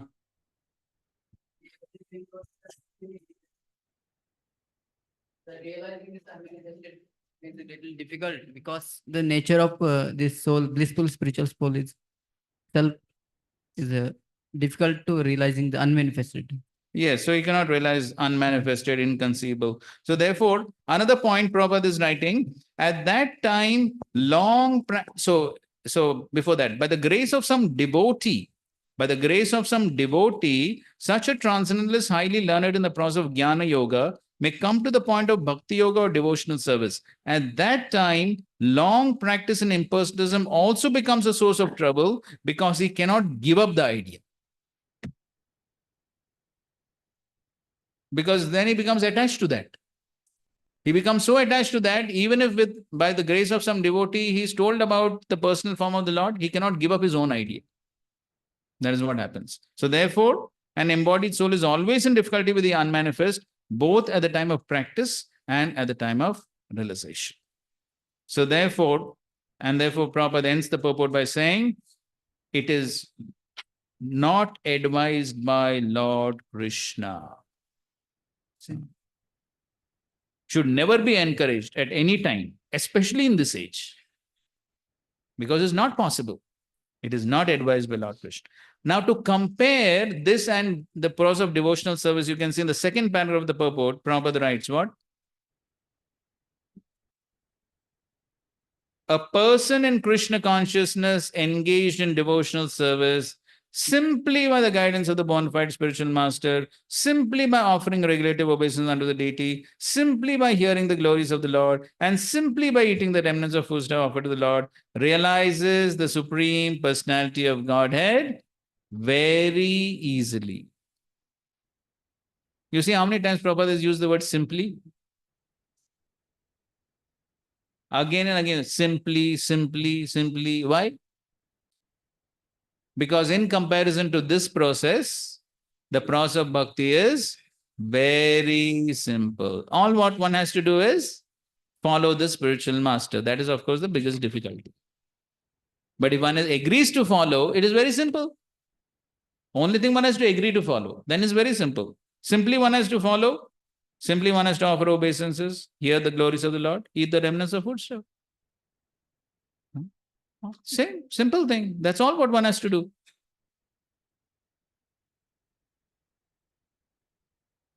So that is the difference.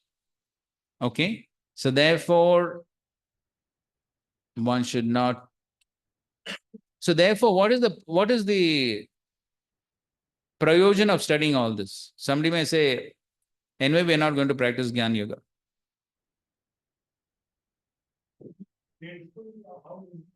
Exactly. So we should be grateful that we have been given such a simple process. And especially made simple by Sri Chaitanya Mahaprabhu and Srila Prabhupada. Now, even in this simple process, we've tried to find further shortcuts. It is too much expectation. Huh? And unfortunately, sometimes even devotees try to find shortcuts. And they think, oh, Prabhupada is very merciful, catches dhoti, he has got backdoor key, this, that. So therefore, we should understand that what we have been given is already very simple. So gratefully accept it and at least try to perform this process seriously. Srila Prabhupada ki jai. Okay, break. And Nayak Sakha Prabhu has got some. Yes. So see, just sit and hear. And sleep also in between. And then have some prasad. Where's the difficulty? Huh? And Ashok Prabhu is working hard to make jalebis. So, simple process. So now the difficulty is how to divide this. So Nayak Sakapur only has to do this work. ठीक है चलो हम ही करते हैं. हाँ ये अच्छा है undivided. Guruji, for online. Sorry, online devotees, you'll have to come here to accept prasadam.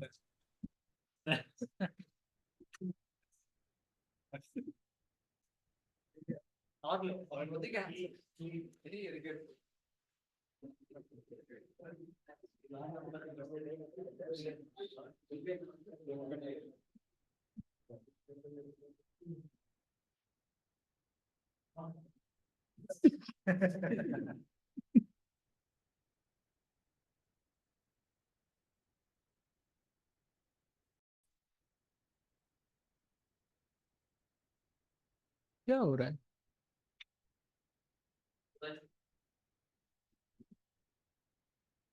यहाँ कुछ और है, वहां कुछ और. Okay, so now in the 5th verse, the Lord has described the path of impersonalism, which is full of klesha difficulties. So now in the 6th and 7th verses, he compares this path to the bhaktas, the path of bhakti yoga, 6 and 7. But before that, I just wanted to read some points of the commentary of Vishwanath Chakravarti Thakur on the 5th verse. ठीक है. So basically he quotes, Prabhupada does refer to them.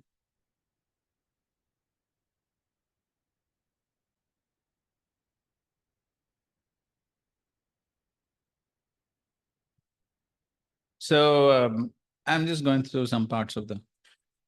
He makes one point here. The senses have the power for particular knowledge such as sound, not for something which does not possess particular qualities. Therefore, stopping of the senses is necessary for those who desire knowledge of the impersonal without particular qualities, nirvishesh. Okay, so to realize the nirvishesh, nirvishesh means that which has no qualities. To realize the nirvishesh Brahman, then these people also have to stop their senses from acting. That's what he's saying. But stopping the senses is like stopping rivers. Right? Senses require engagement, isn't it? Prabhupada gives the example of small child. You tell a small child, mischievous child, baith jao, chupchaap baith jao. Possible? No. It is natural for the child to be mischievous. Maybe he'll sit down 2 minutes. 2 minutes also is difficult. It's natural. So similarly, stopping the senses is difficult. Practically like stopping rivers. So it's practically impossible. So stopping the senses is difficult. So that is what the impersonalists they try to do. Stop the senses. Very difficult. So therefore he quotes this verse. Yatpada pankaja palasha vilasa bhaktya karma shayam gratitamudgratayanti santaha tadvanna rikta matayo yatayo piruddha shroto ganastamaranam bhaja vasudevam. And so karmashayam gratitam udgratayanti santaha. So karmashayam, the asha for karma, fruit of activities, creates gratitam, hard knots. And the santa, udgratayanti, they're trying to untie those knots. But for those who are rikta mataya refers to jnanis and yogis who don't have bhakti. The bhakti is rikta, empty. So for such people, yatayo api, yata matlab prayas karna. Even though they are trying, what they are trying? Ruddha shrotoganas. Shrotoganas refers to the rivers of sense gratification. They are trying to stop ruddha, rokna, no, ruddha. So they are trying to stop the rivers of sense gratification, but very difficult for the jnanis and yogis. So therefore, Sanat Kumar is telling Prithu Maharaj, he's saying, for whom it is possible? Only for those yad pada pankaja palashu vilasa bhakti. Only for those who are vilas. Vilas means Yes, they are enjoying the process of devotional service at the lotus feet of the Supreme Lord. So when they enjoy, what one derives? Ananda, higher taste. Higher taste. So when Prabhupada explains this in his purport, Prabhupada says, okay, the jnanis and yogis cannot stop the rivers of sense gratification, but can the devotees stop?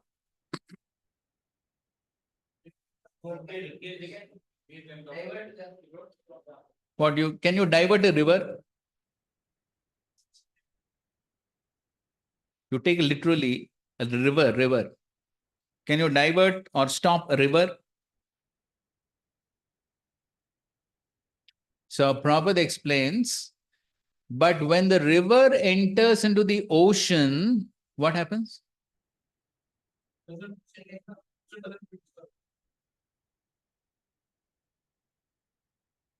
Any speculation? When the river enters into the ocean, in the ocean there are bigger waves. The bigger waves of the ocean submerge the smaller waves of the river. So the bigger waves of the ocean refer to higher taste. Higher taste. So when one derives the higher taste in the process of devotional service, then because of the higher taste, one is able to suppress the lower taste of sense gratification. That is how it works. Otherwise, it is not possible to stop the senses. It is not possible to stop the desire for sense gratification.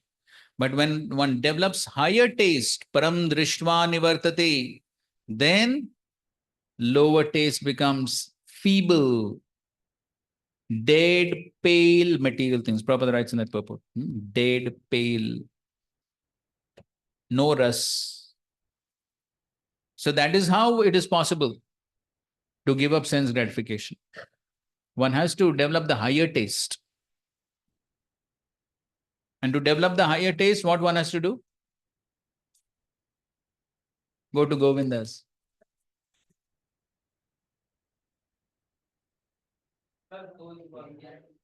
Serve those who are having higher taste.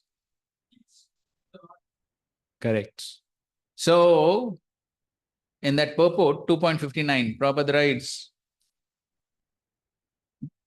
when one has actually tasted the beauty of Krishna in the course of devotional service, then it is possible to give up the attachment to the dead, pale things of the material world. So, one has to taste the beauty of Krishna. How to taste the beauty of Krishna? Yes, by engaging all the senses in Krishna service. So to the degree we are always engaging the senses in Krishna service without any deviation, without any diversion, all the time engaging, then Krishna gives the higher taste.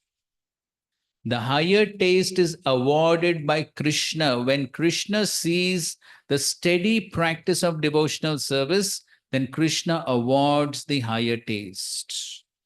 And then when one gets the higher taste, then lower taste one can easily give up. Not much effort required.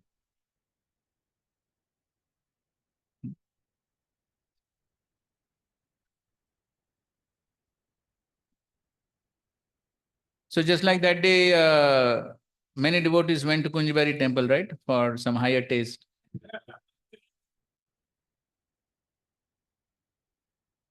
You got high taste? Now don't pretend as if you don't get.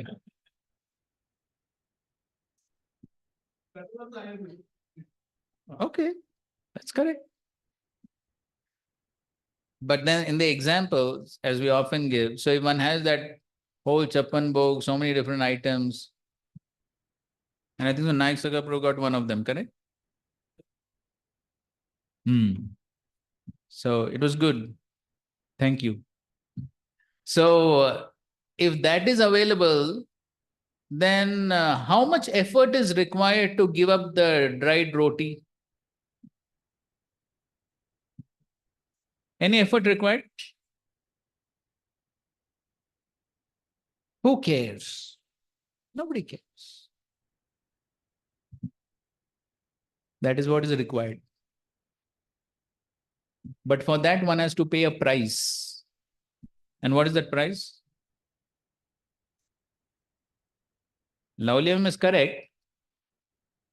But then in our practical services, what is the price? Yes, yes. Sincerely, one has to continuously practice steadily.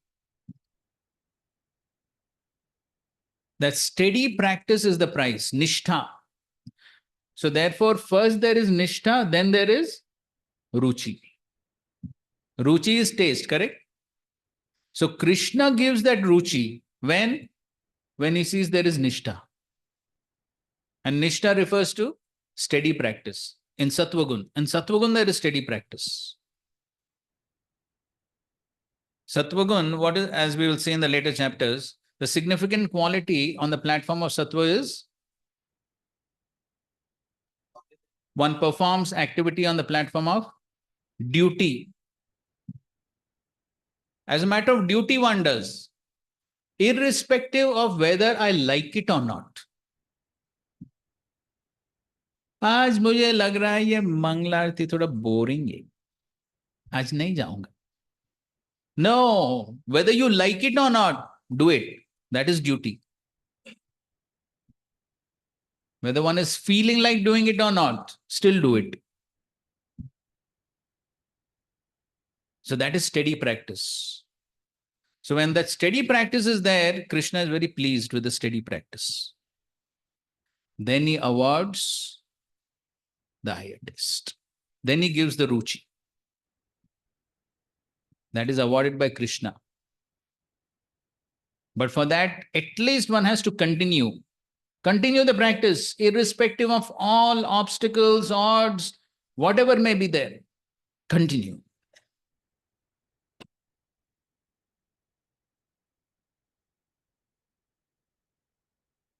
So one devotee was given this example that so devotional service is just like this 100 meter. Yes. So the Lord is waiting at the finish line to award the medal. But what is required on the part of the runner? At least he has to complete, no? If he says, I'll run halfway and give me medal.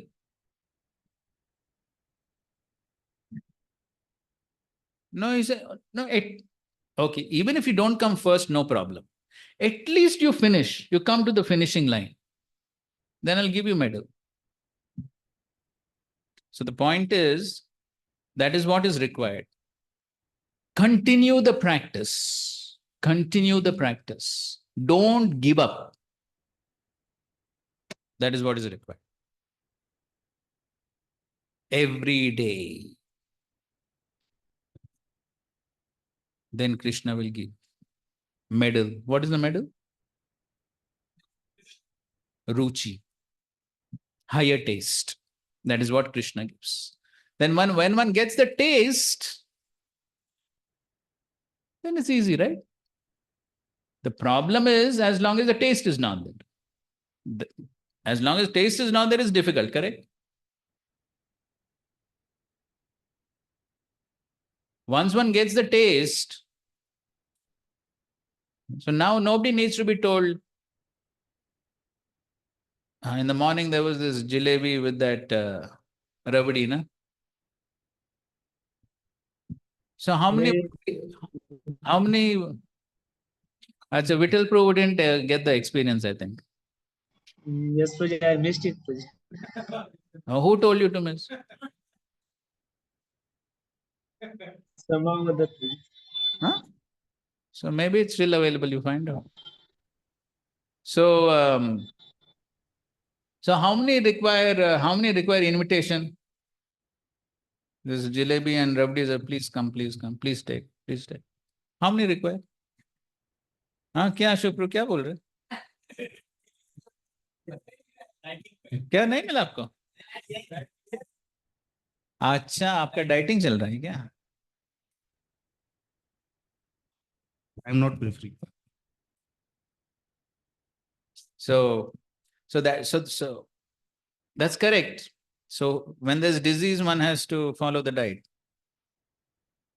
So that applies to all of us also. Any case. So the point is that, okay, so the point is that when one gets the higher taste, then it is possible for Ruddha Shroto Ganas Tam Aranam Bhajavasude. So therefore he is advising. Only the devotees can cut that karmashayam gratitam.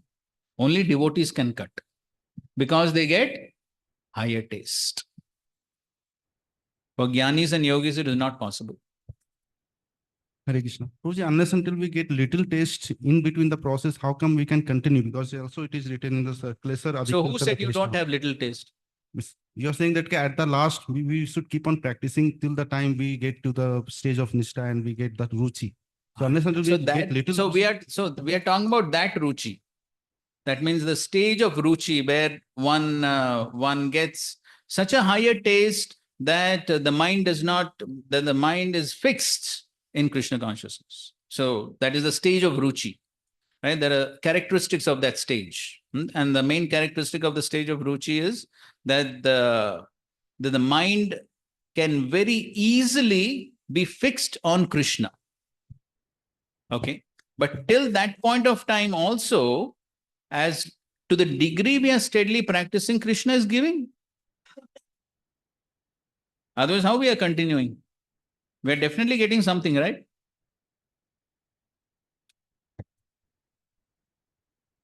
Right. So in between also one is getting. In between also one is. Okay. So anyway, therefore, I usually don't quote other analogies and examples, so that devotee gave that example, it has some problem, you see. So he's raising objection. So it is not that one has to come to the finishing line. So therefore, I always keep my safe distance from analogies and examples given by others. Always there are some limitations there. Better to stick to Prabhupada's examples. I have heard from Chaitanya Charan too regarding this matter only, that when we are not able to get the test in spiritual life, we are not able to get that much test, and the material enjoyment test is very higher. Immediately we get. Correct. So what we should do? So Chaitanya Charan said that material side we should always be intelligent enough that in the material world there is no happiness we have. That means we should be strong in our intelligence, and then by continuing here we can continue. Ultimately, same thing, no? One has to continue here. But we not able to continue because of outside it is very easily available, all that sense place. Yes, it is easy. But what is available? What is available? The taste is there, immediately we'll get. That is imagined taste. So any case, but the point still remains, one has to continue, right? Okay, fine. So therefore he says, now this is the 39th verse, and then in the 40th verse, next verse he says, the ocean of nations is very difficult to cross because it is infested with many dangerous sharks. Although those who are non-devotees undergo severe austerities and penances to cross that ocean, we recommend that you simply take shelter of the lotus feet of the Lord, which are like boats for crossing the ocean. Although the ocean is difficult to cross, by taking shelter of his lotus feet, you will overcome all dangers. And then that is the famous verse of Lord Brahma. So he says that all these impersonalists who are trying to achieve the impersonal Brahman, all their attempts are like Tesham aso kleshila eva shishyate nanyad yatha stula tushava. So it is just like beating empty husk. Kya milega? Parishram. So that is the position of the impersonalists. On the other hand, what do the devotees get? ये तु सर्वाणि कर्माणि मयि सन्न्यस्य मत्परः अनन्येनैव योगेन मां ध्यायन्त उपासते तेषामहं समुद्धर्ता मृत्युसंसारसागरात् भवामि न चिरात् Partha मय्यावेशितचेतसाम्. But he's comparing. Ye tu is comparing the impersonators and the devotees. But those who worship me, giving up all their activities unto me, mayi sanyasya matparaha, and being devoted to me without deviation. Krishna is always, he always used this word, what? Ananya. Krishna doesn't want any deviation, no diversion, little this, little that, no. Ananyeneva yogena mam dhyayanta upasate. Engaged in devotional service, always meditating upon me, having fixed their minds upon me. O son of Pritha, for them I am the swift deliverer. Bhavami na chirat. Don't have to wait too long. Na chirat. But then you see, in the 6th verse, he has given all these conditions. Terms and conditions applied. All conditions is given. Ye tu sarvani karmani, mai sanyasya, matpara, ananyene, mam dhyayanta. So all those conditions is given. But again, just as a reminder, again he says, maya veshita chetasam. So just in case one has forgotten, oh, one is very happy, mrityu samsara sagarat, very easy. But just once again he reminds, but please remember, please remember the condition. What is the condition? Maya aveshita chetasam. Avesh means absorption, total absorption in Krishna. Okay, purport. It is starting first paragraph. Huh? It is explicitly stated that here that the devotees are very fortunate to be delivered very soon from material existence by the Lord. In pure devotional service, one comes to the realization that God is great and that the individual soul is subordinate to him. His duty is to render service to the Lord, and if he does not, then he will render service to Maya. Yes, only two choices, Krishna or Maya. As stated before, the Supreme Lord can be appreciated only by devotional service. Therefore, one should be fully devoted. One should fix his mind fully on Krishna in order to achieve him. One should work only for Krishna. It does not matter in what kind of work one engages, but that work should be done only for Krishna. That is the standard of devotional service. The devotee does not desire any achievement other than pleasing the Supreme Personality of Godhead. Very important statements we were already discussing. Devotee does not desire any achievement other than pleasing the Supreme Personality of Godhead. Samsiddhi Haritoshnam. That is the ultimate goal. So goal is not to climb on the corporate ladder of ISKCON. Many people think that is the goal. No, the only goal is to please Krishna. And the next sentence again he repeats, his life's mission is to please Krishna. He can sacrifice everything for Krishna's satisfaction. So you see the emphasis Prabhupada is laying on that. Life's mission, no other mission. Mission is how to please Krishna. Aage padho.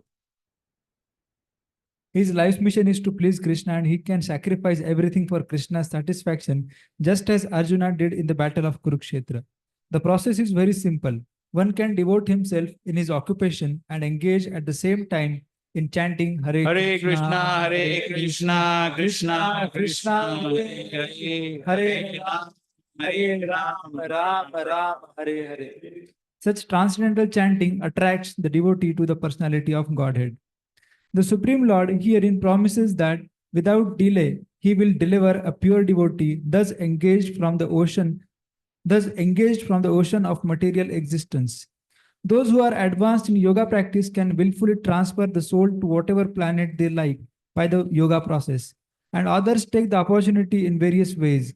But as far as the devotee is concerned, it is clearly stated here that the Lord himself takes him. The devotee does not need to wait to become very experienced in order to transfer himself to the spiritual sky. In the Varaha Puran, this verse appears. Nayami paramam sthanam archir adi gatim vina garuda skandam aropya yathecham anivarita. The purport of this verse is that a devotee does not need to practice Ashtanga Yoga in order to transfer his soul to the spiritual planets. The responsibility is taken by the Supreme Lord himself. He clearly states here that he himself becomes a deliverer. So that's an important point. The responsibility is taken by Lord the Krishna. Supreme Lord himself. The Lord takes responsibility. But when will he take responsibility? Read the next sentence. A child is completely cared for by his parents, and thus his position is secure.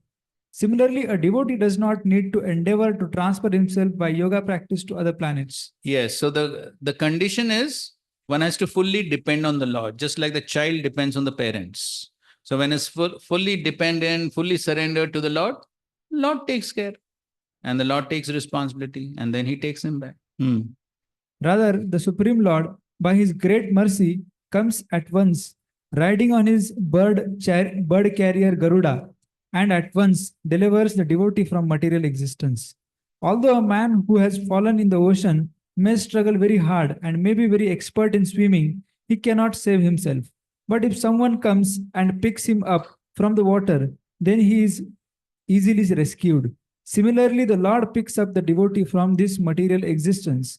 One simply has to practice the easy process of Krishna consciousness and fully engage himself in devotional service. Any intelligent man should always prefer the process of devotional service to all other paths. In Narayaniya, this is confirmed as follows. Yavai sadhana sampatti purushartha chatushtaye taya vina tad apnoti naro nara yanashraya. The purport of this verse is that one should not engage in the different processes of fruitive activity or cultivate knowledge by the mental speculative process. One who is devoted to the Supreme Personality can attain all the benefits derived from other yogic processes, speculation, rituals, sacrifices, charities, etc. That is the specific benediction of devotional service. Simply by chanting the holy name of Krishna, Hare Krishna, Hare Krishna, Krishna Krishna, Hare Hare, Hare Ram, Ram Ram, Hare Hare. A devotee of the Lord can approach the supreme destination easily and happily. But this destination cannot be approached by any other process of religion. The conclusion of Bhagavad Gita is stated in the 18th chapter. Sarva dharman parityajya mamekam sharanam vraja aham tvam sarva papebhyo moksha ishyami ma sucha. One should give up all other processes of self-realization and simply execute devotional service in Krishna consciousness. That will enable one to reach the highest perfection of life. There is no need for one to consider the sinful actions of his past life, because the Supreme Lord fully takes charge of him.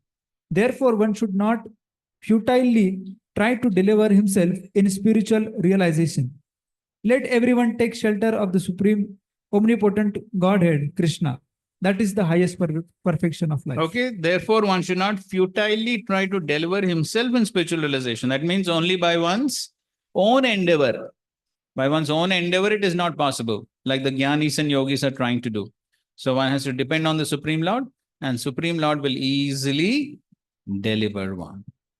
So this is the difference between the path of Jnana Yoga and Bhakti Yoga. So as we have been discussing in previous class also, the most important characteristic of the Bhakti Yoga is he depends on the Lord. And so therefore he is eager to attract the Lord's mercy. He is dependent on the Lord's mercy, and the Lord's mercy does everything. So of course he has to put his full endeavors to attract that mercy. Okay? Any doubts on this? Okay, fine. So we'll go to the next section. The next section is the 8 to 12 progressive stages of devotion. So here Krishna is describing progressive stages and how He is giving everyone a chance to take up to devotional service. That is the main mood. The Lord is giving everyone a chance. Somehow get connected to Krishna. 8th verse. Mayyeva mana adatsva mayi buddhim niveshaya nivashisyasi mayyeva ata urdhvam na samshayaha. Just fix your mind upon me, the Supreme Personality of Godhead, and engage all your intelligence in me. Thus you live in me always without a doubt. So this is a very high platform where the mind is fixed on the Supreme. This is actually the stage of asakti. On the stage of asakti, it is said that even if the mind goes away from Krishna for a moment, spontaneously it comes back to remembering Krishna. This is the stage of asakti, even without endeavor. So now also we have experience of that, correct? What happens? Voice, it is very completely reverse. Reverse. So now spontaneously the mind goes towards sense gratification and we have to somehow drag. So, but on the stage of asakti, it is spontaneously towards Krishna. So this is the high stage. Bhava, correct. You told that if one's mind is in asakti stage, if it goes away from Krishna, it spontaneously comes back. Why didn't Bharat Maharaj? He was in above stage even. Correct. Correct. So, but that is how. So that one point is, as Srila Prabhupada explains in those purports, Prabhupada very clearly writes that Krishna himself orchestrated this pastime to teach us some lesson. Otherwise, normally one on the stage of bhava does not fall down. That is one point. Second point is that is the power of Maya. That is the power of the lower modes. So by the influence of Rajogun, he got attached to the deer. And the Rajogun also covers the intelligence. Therefore, the person who is under the influence of Rajogun does not understand that he is getting materially attached. And therefore, Bharat Maharaj began to justify his attachment to the deer. You can see so many verses in the Bhagavatam where he justifies his attachment to the deer. And the second thing, as we already discussed, there was no one else to guide him. And that is the reason he fell down. So therefore, Srila Prabhupada explains, as we will see in the 14th chapter, Srila Prabhupada explains, as long as one is in the material world, there is always a possibility of being influenced by the lower modes. And the statement is futile. No? Which statement? Even when one is in the asakti, means one senses go astray from Krishna, automatically they brings. So that statement is perfect. That statement is perfect. But still, so and also, normally one on the stage of bhava will not fall down. So here, of course, Krishna is orchestrating this. That is the first point, therefore, that has to be understood. Normally, it will not happen. But still, one needs to be careful. Because again, we have the example of Dhruva Maharaj. Now, Dhruva Maharaj also is on a very elevated platform. He is darshan of the Supreme Lord. So that is, he is also on that platform. But yet, Swayambhu Manu had to come to remind him, this is too much anger. So you see that how, as long as one is in the material world, because material world means what? 3 modes. The modes, therefore, the Acharyas give the example, it is just like if one is thrown in a mine of salt. If one is thrown in a mine of salt, all around what will be there? Or another example, ocean of seawater. So if you are in the seawater, right in the middle of the ocean, what is there all around? So if in the middle of the ocean, you try to eat something, in the middle of the ocean, you try to eat some samosa, what will happen? The samosa will be filled with what? Salt water. So the point is, the material world means 3 modes. Therefore, it's very difficult. Devesha gunamai, mammaya, Duratya. It's very difficult to get out of the influence of three modes.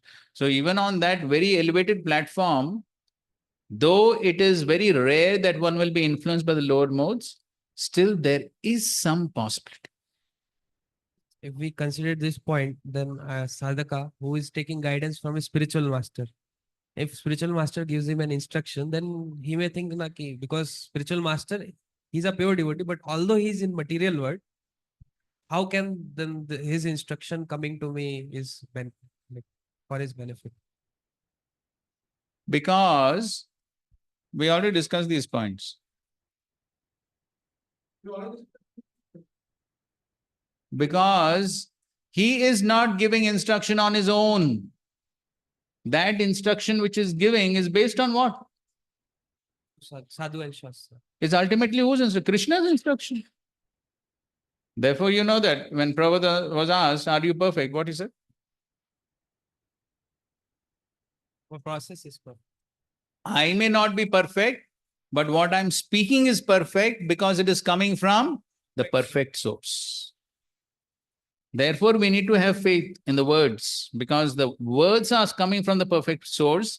And therefore, if one is acting in that, if one is having that service of a spiritual master or anyone guiding somebody, it's very important that one be a transparent via medium. Transparent via medium. As it is. Okay? Is it very important? Because I want to complete this chapter. You can ask later. Okay. So this is a very high platform, and therefore you can see Prabhupada writes here, the holy name of the Lord and the Lord are non-different. Therefore, when devotee chants Hare Krishna, Krishna and his internal potency are dancing on the tongue of the devotee. How many of us have this realization? So this is stage of asakti. He has that realization. Okay. If one is not on that stage, then what to do? Atha chittam samadhatum na shaknoshi mai stiram abhyasa yogena yatato mamichhaptum dhananjaya. My dear Arjuna, O winner of wealth, if you cannot fix your mind upon me without deviation, then follow the regulative principles of bhakti yoga. In this way, develop a desire to attain me. Read the last two paragraphs of the purport. This love of God is now in a dormant state in everyone's heart. And their love of God is manifested in different ways, but it is contaminated by material association. Now the heart has to be purified of the material association, and that dormant natural love for Krishna has to be revived. That is the whole process. The practice, the regulative principles of Bhakti Yoga, one should, under the guidance of an expert spiritual master, follow certain principles. One should rise early in the morning, take bath, enter the temple, and offer prayers and chant Hare Krishna, then collect flowers to offer to deity, cook foodstuffs to offer to the deity, take prasadam, and so on. There are various rules and regulations which one should follow, and one should constantly hear Bhagavad Gita and Srimad Bhagavatam from pure devotees. This practice can help anyone rise to the level of love of God, and then he is sure of his progress into the spiritual kingdom of God.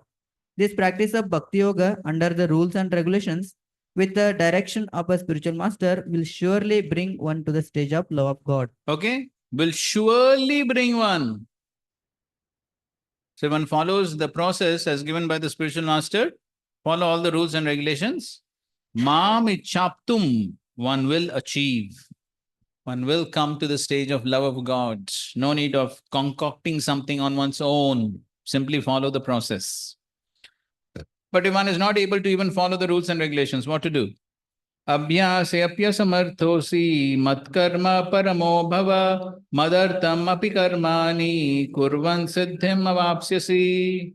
If you cannot practice the regulations of Bhakti Yoga, then just try to work for me. Because by working for me, you will come to the perfect stage. Mad artham api karmani. Purport.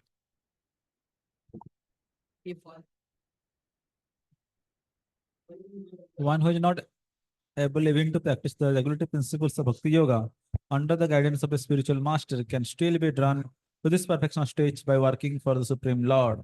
How to do this work has already been explained in the Thoda dheere. verse of the 11th chapter. one should be sympathetic to the propagation of the Krishna consciousness.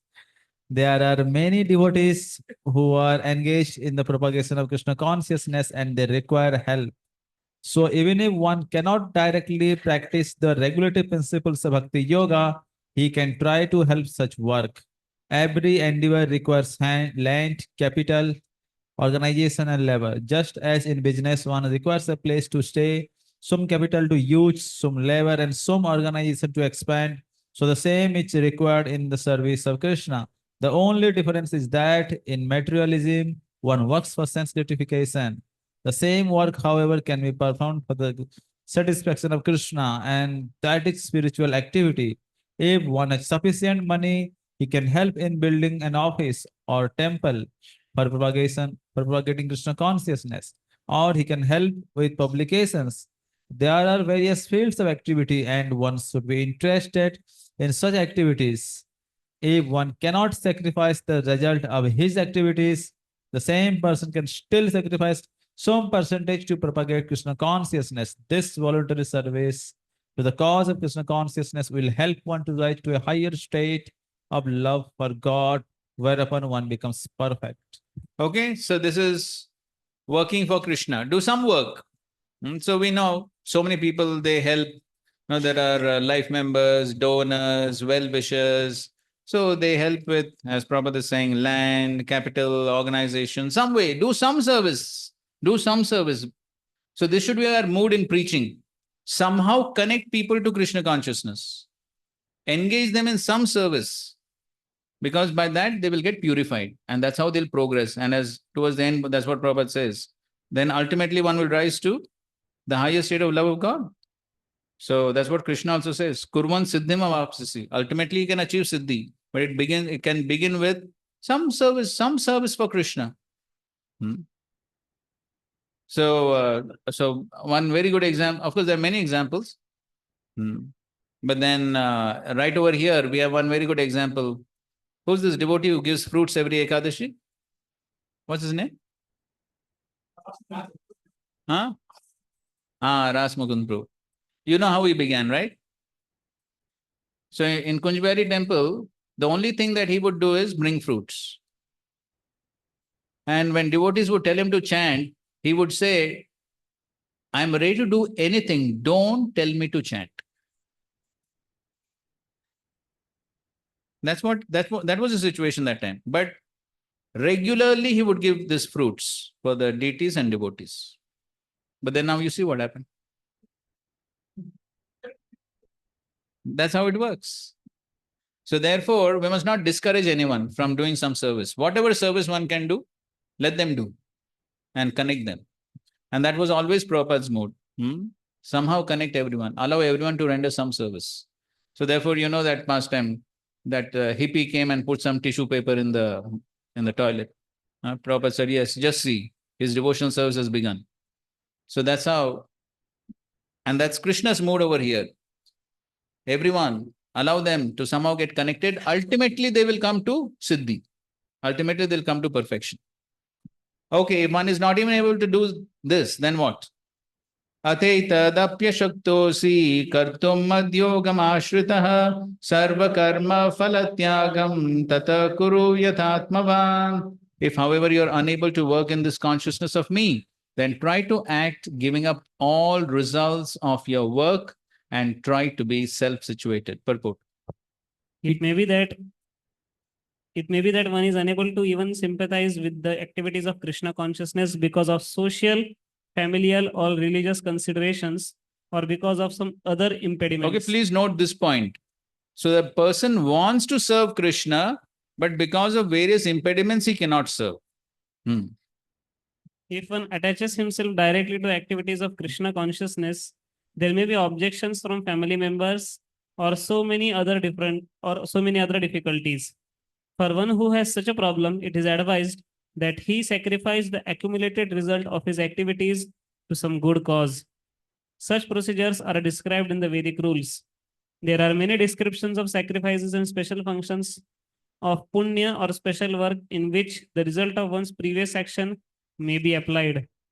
Thus, one may gradually become elevated to the state of knowledge It is also found that when one who is not even interested in the activities of Krishna consciousness gives charity to some hospital or some other social institution, he gives up the hard-earned results of his activities.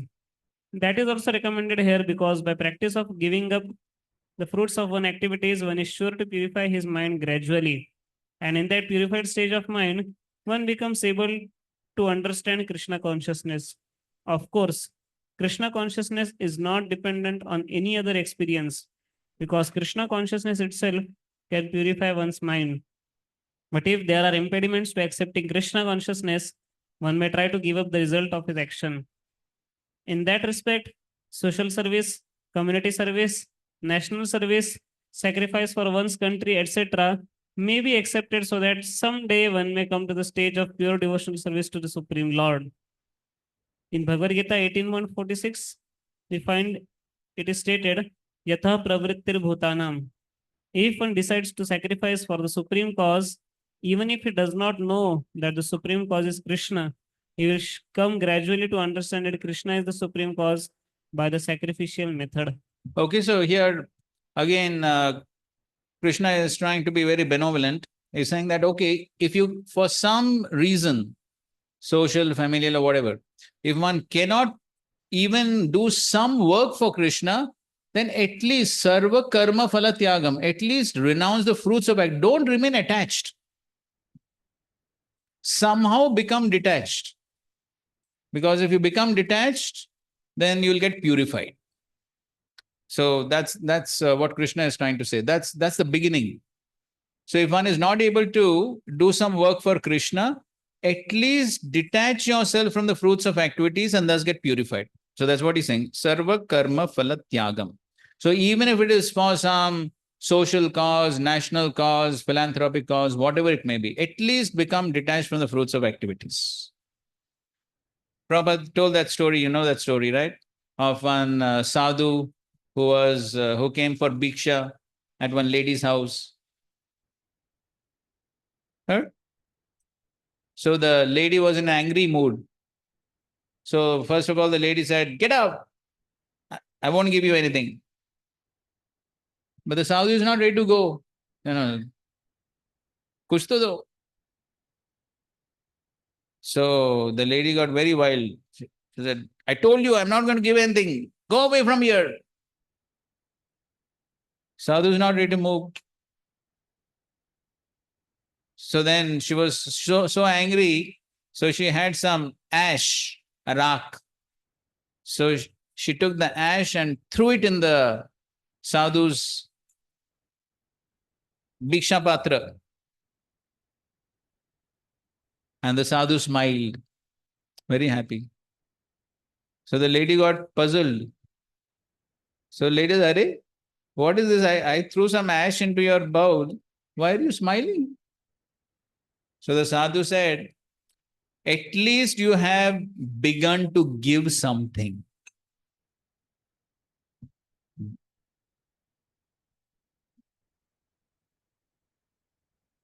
And some devotees who speak on this pastime, Prabhupada didn't say it, but then some devotees who speak on this pastime, they comment, they say, okay, at least she has given ash now, later she'll give cash.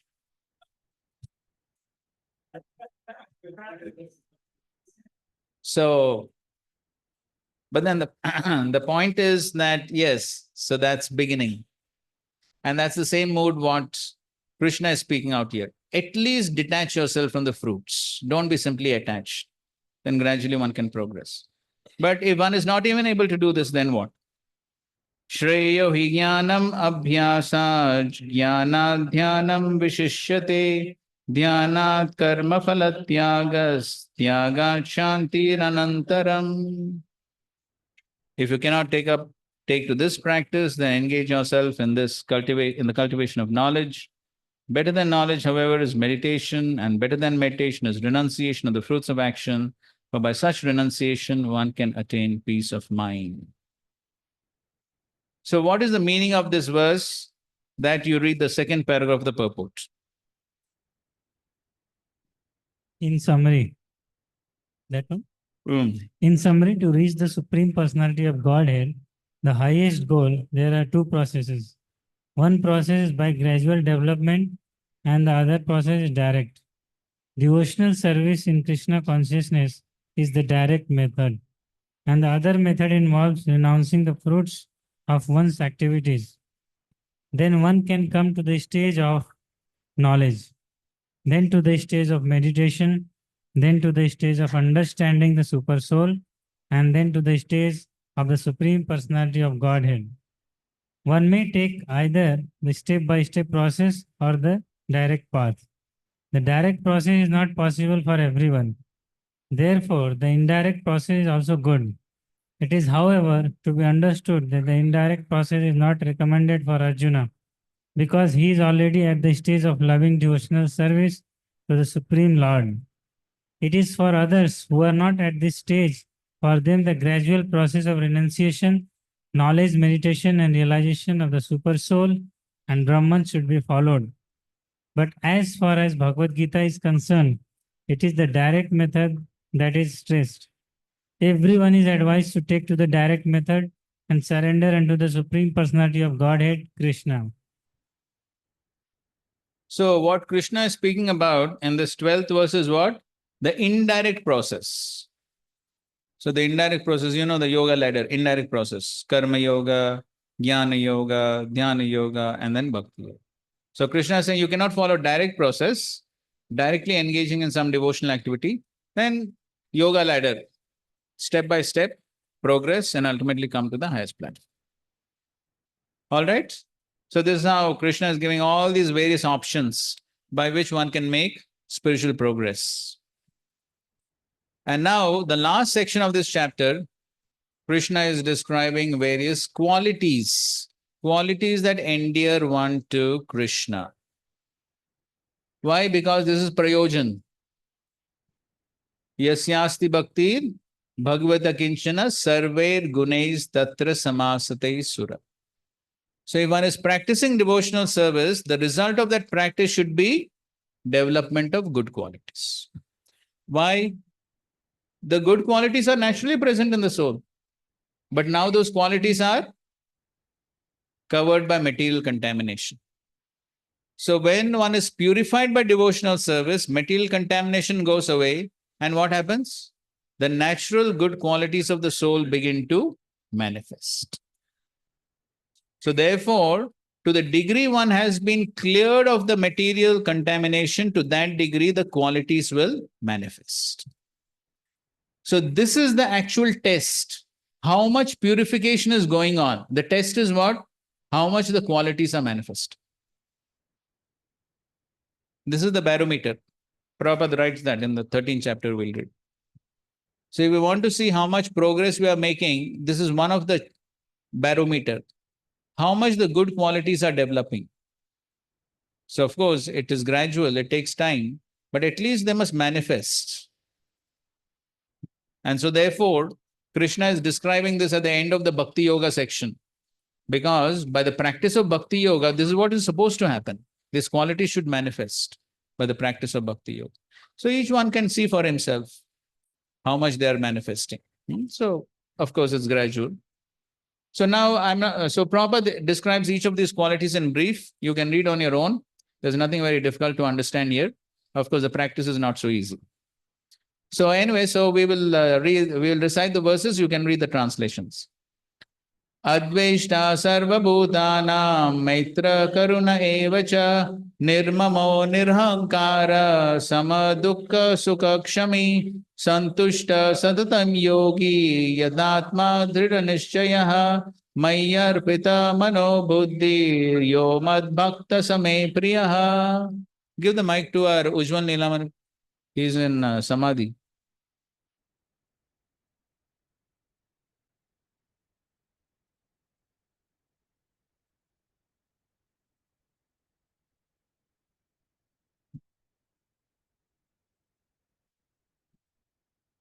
Thirteenth verse, Baba.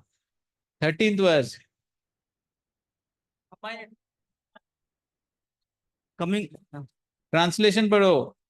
One who is not envious, but is a kind friend to all living entities, who does not think himself a proprietor and is free from false ego, who is equal in both happiness and distress, who is tolerant, always satisfies, self-control, and engaged in devotional service with determination.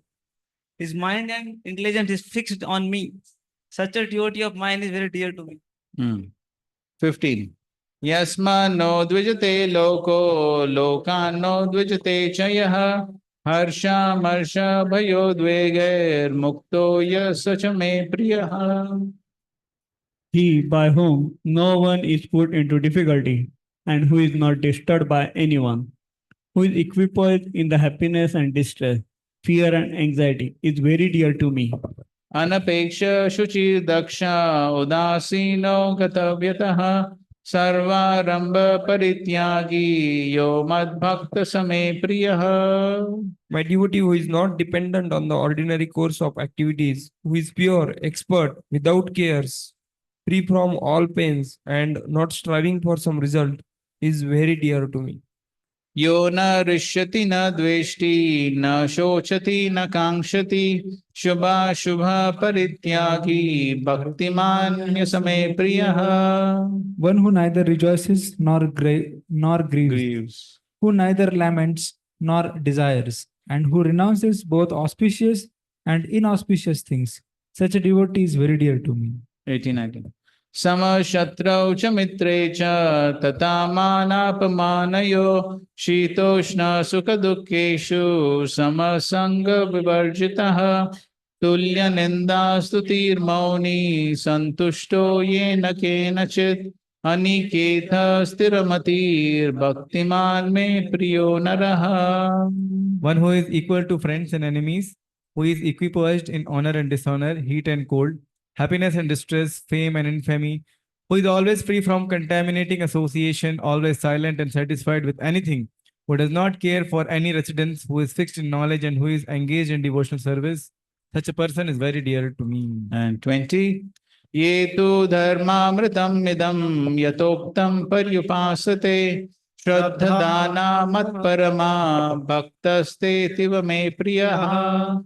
Those who follow this imperishable path of devotional service and who completely engage themselves with faith, making me the supreme goal, are very, very dear to me. Thus end the Bhaktivedanta purports to the 12th chapter of Srimad Bhagavad Gita in the matter of devotional service.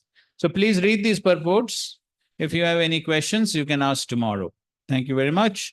Srila Prabhupada ki jai, Srimad Bhagavad Gita ki jai, Samved Gaur Bhaktivinoda ki jai. Hare Krishna, Krishna Krishna, Hare Hare, Hare Rama, Rama Rama, Hare. So that's the end of our discussions on the middle 6 chapters on Bhakti Yoga. So tomorrow we'll begin the 13th chapter. Hare Krishna.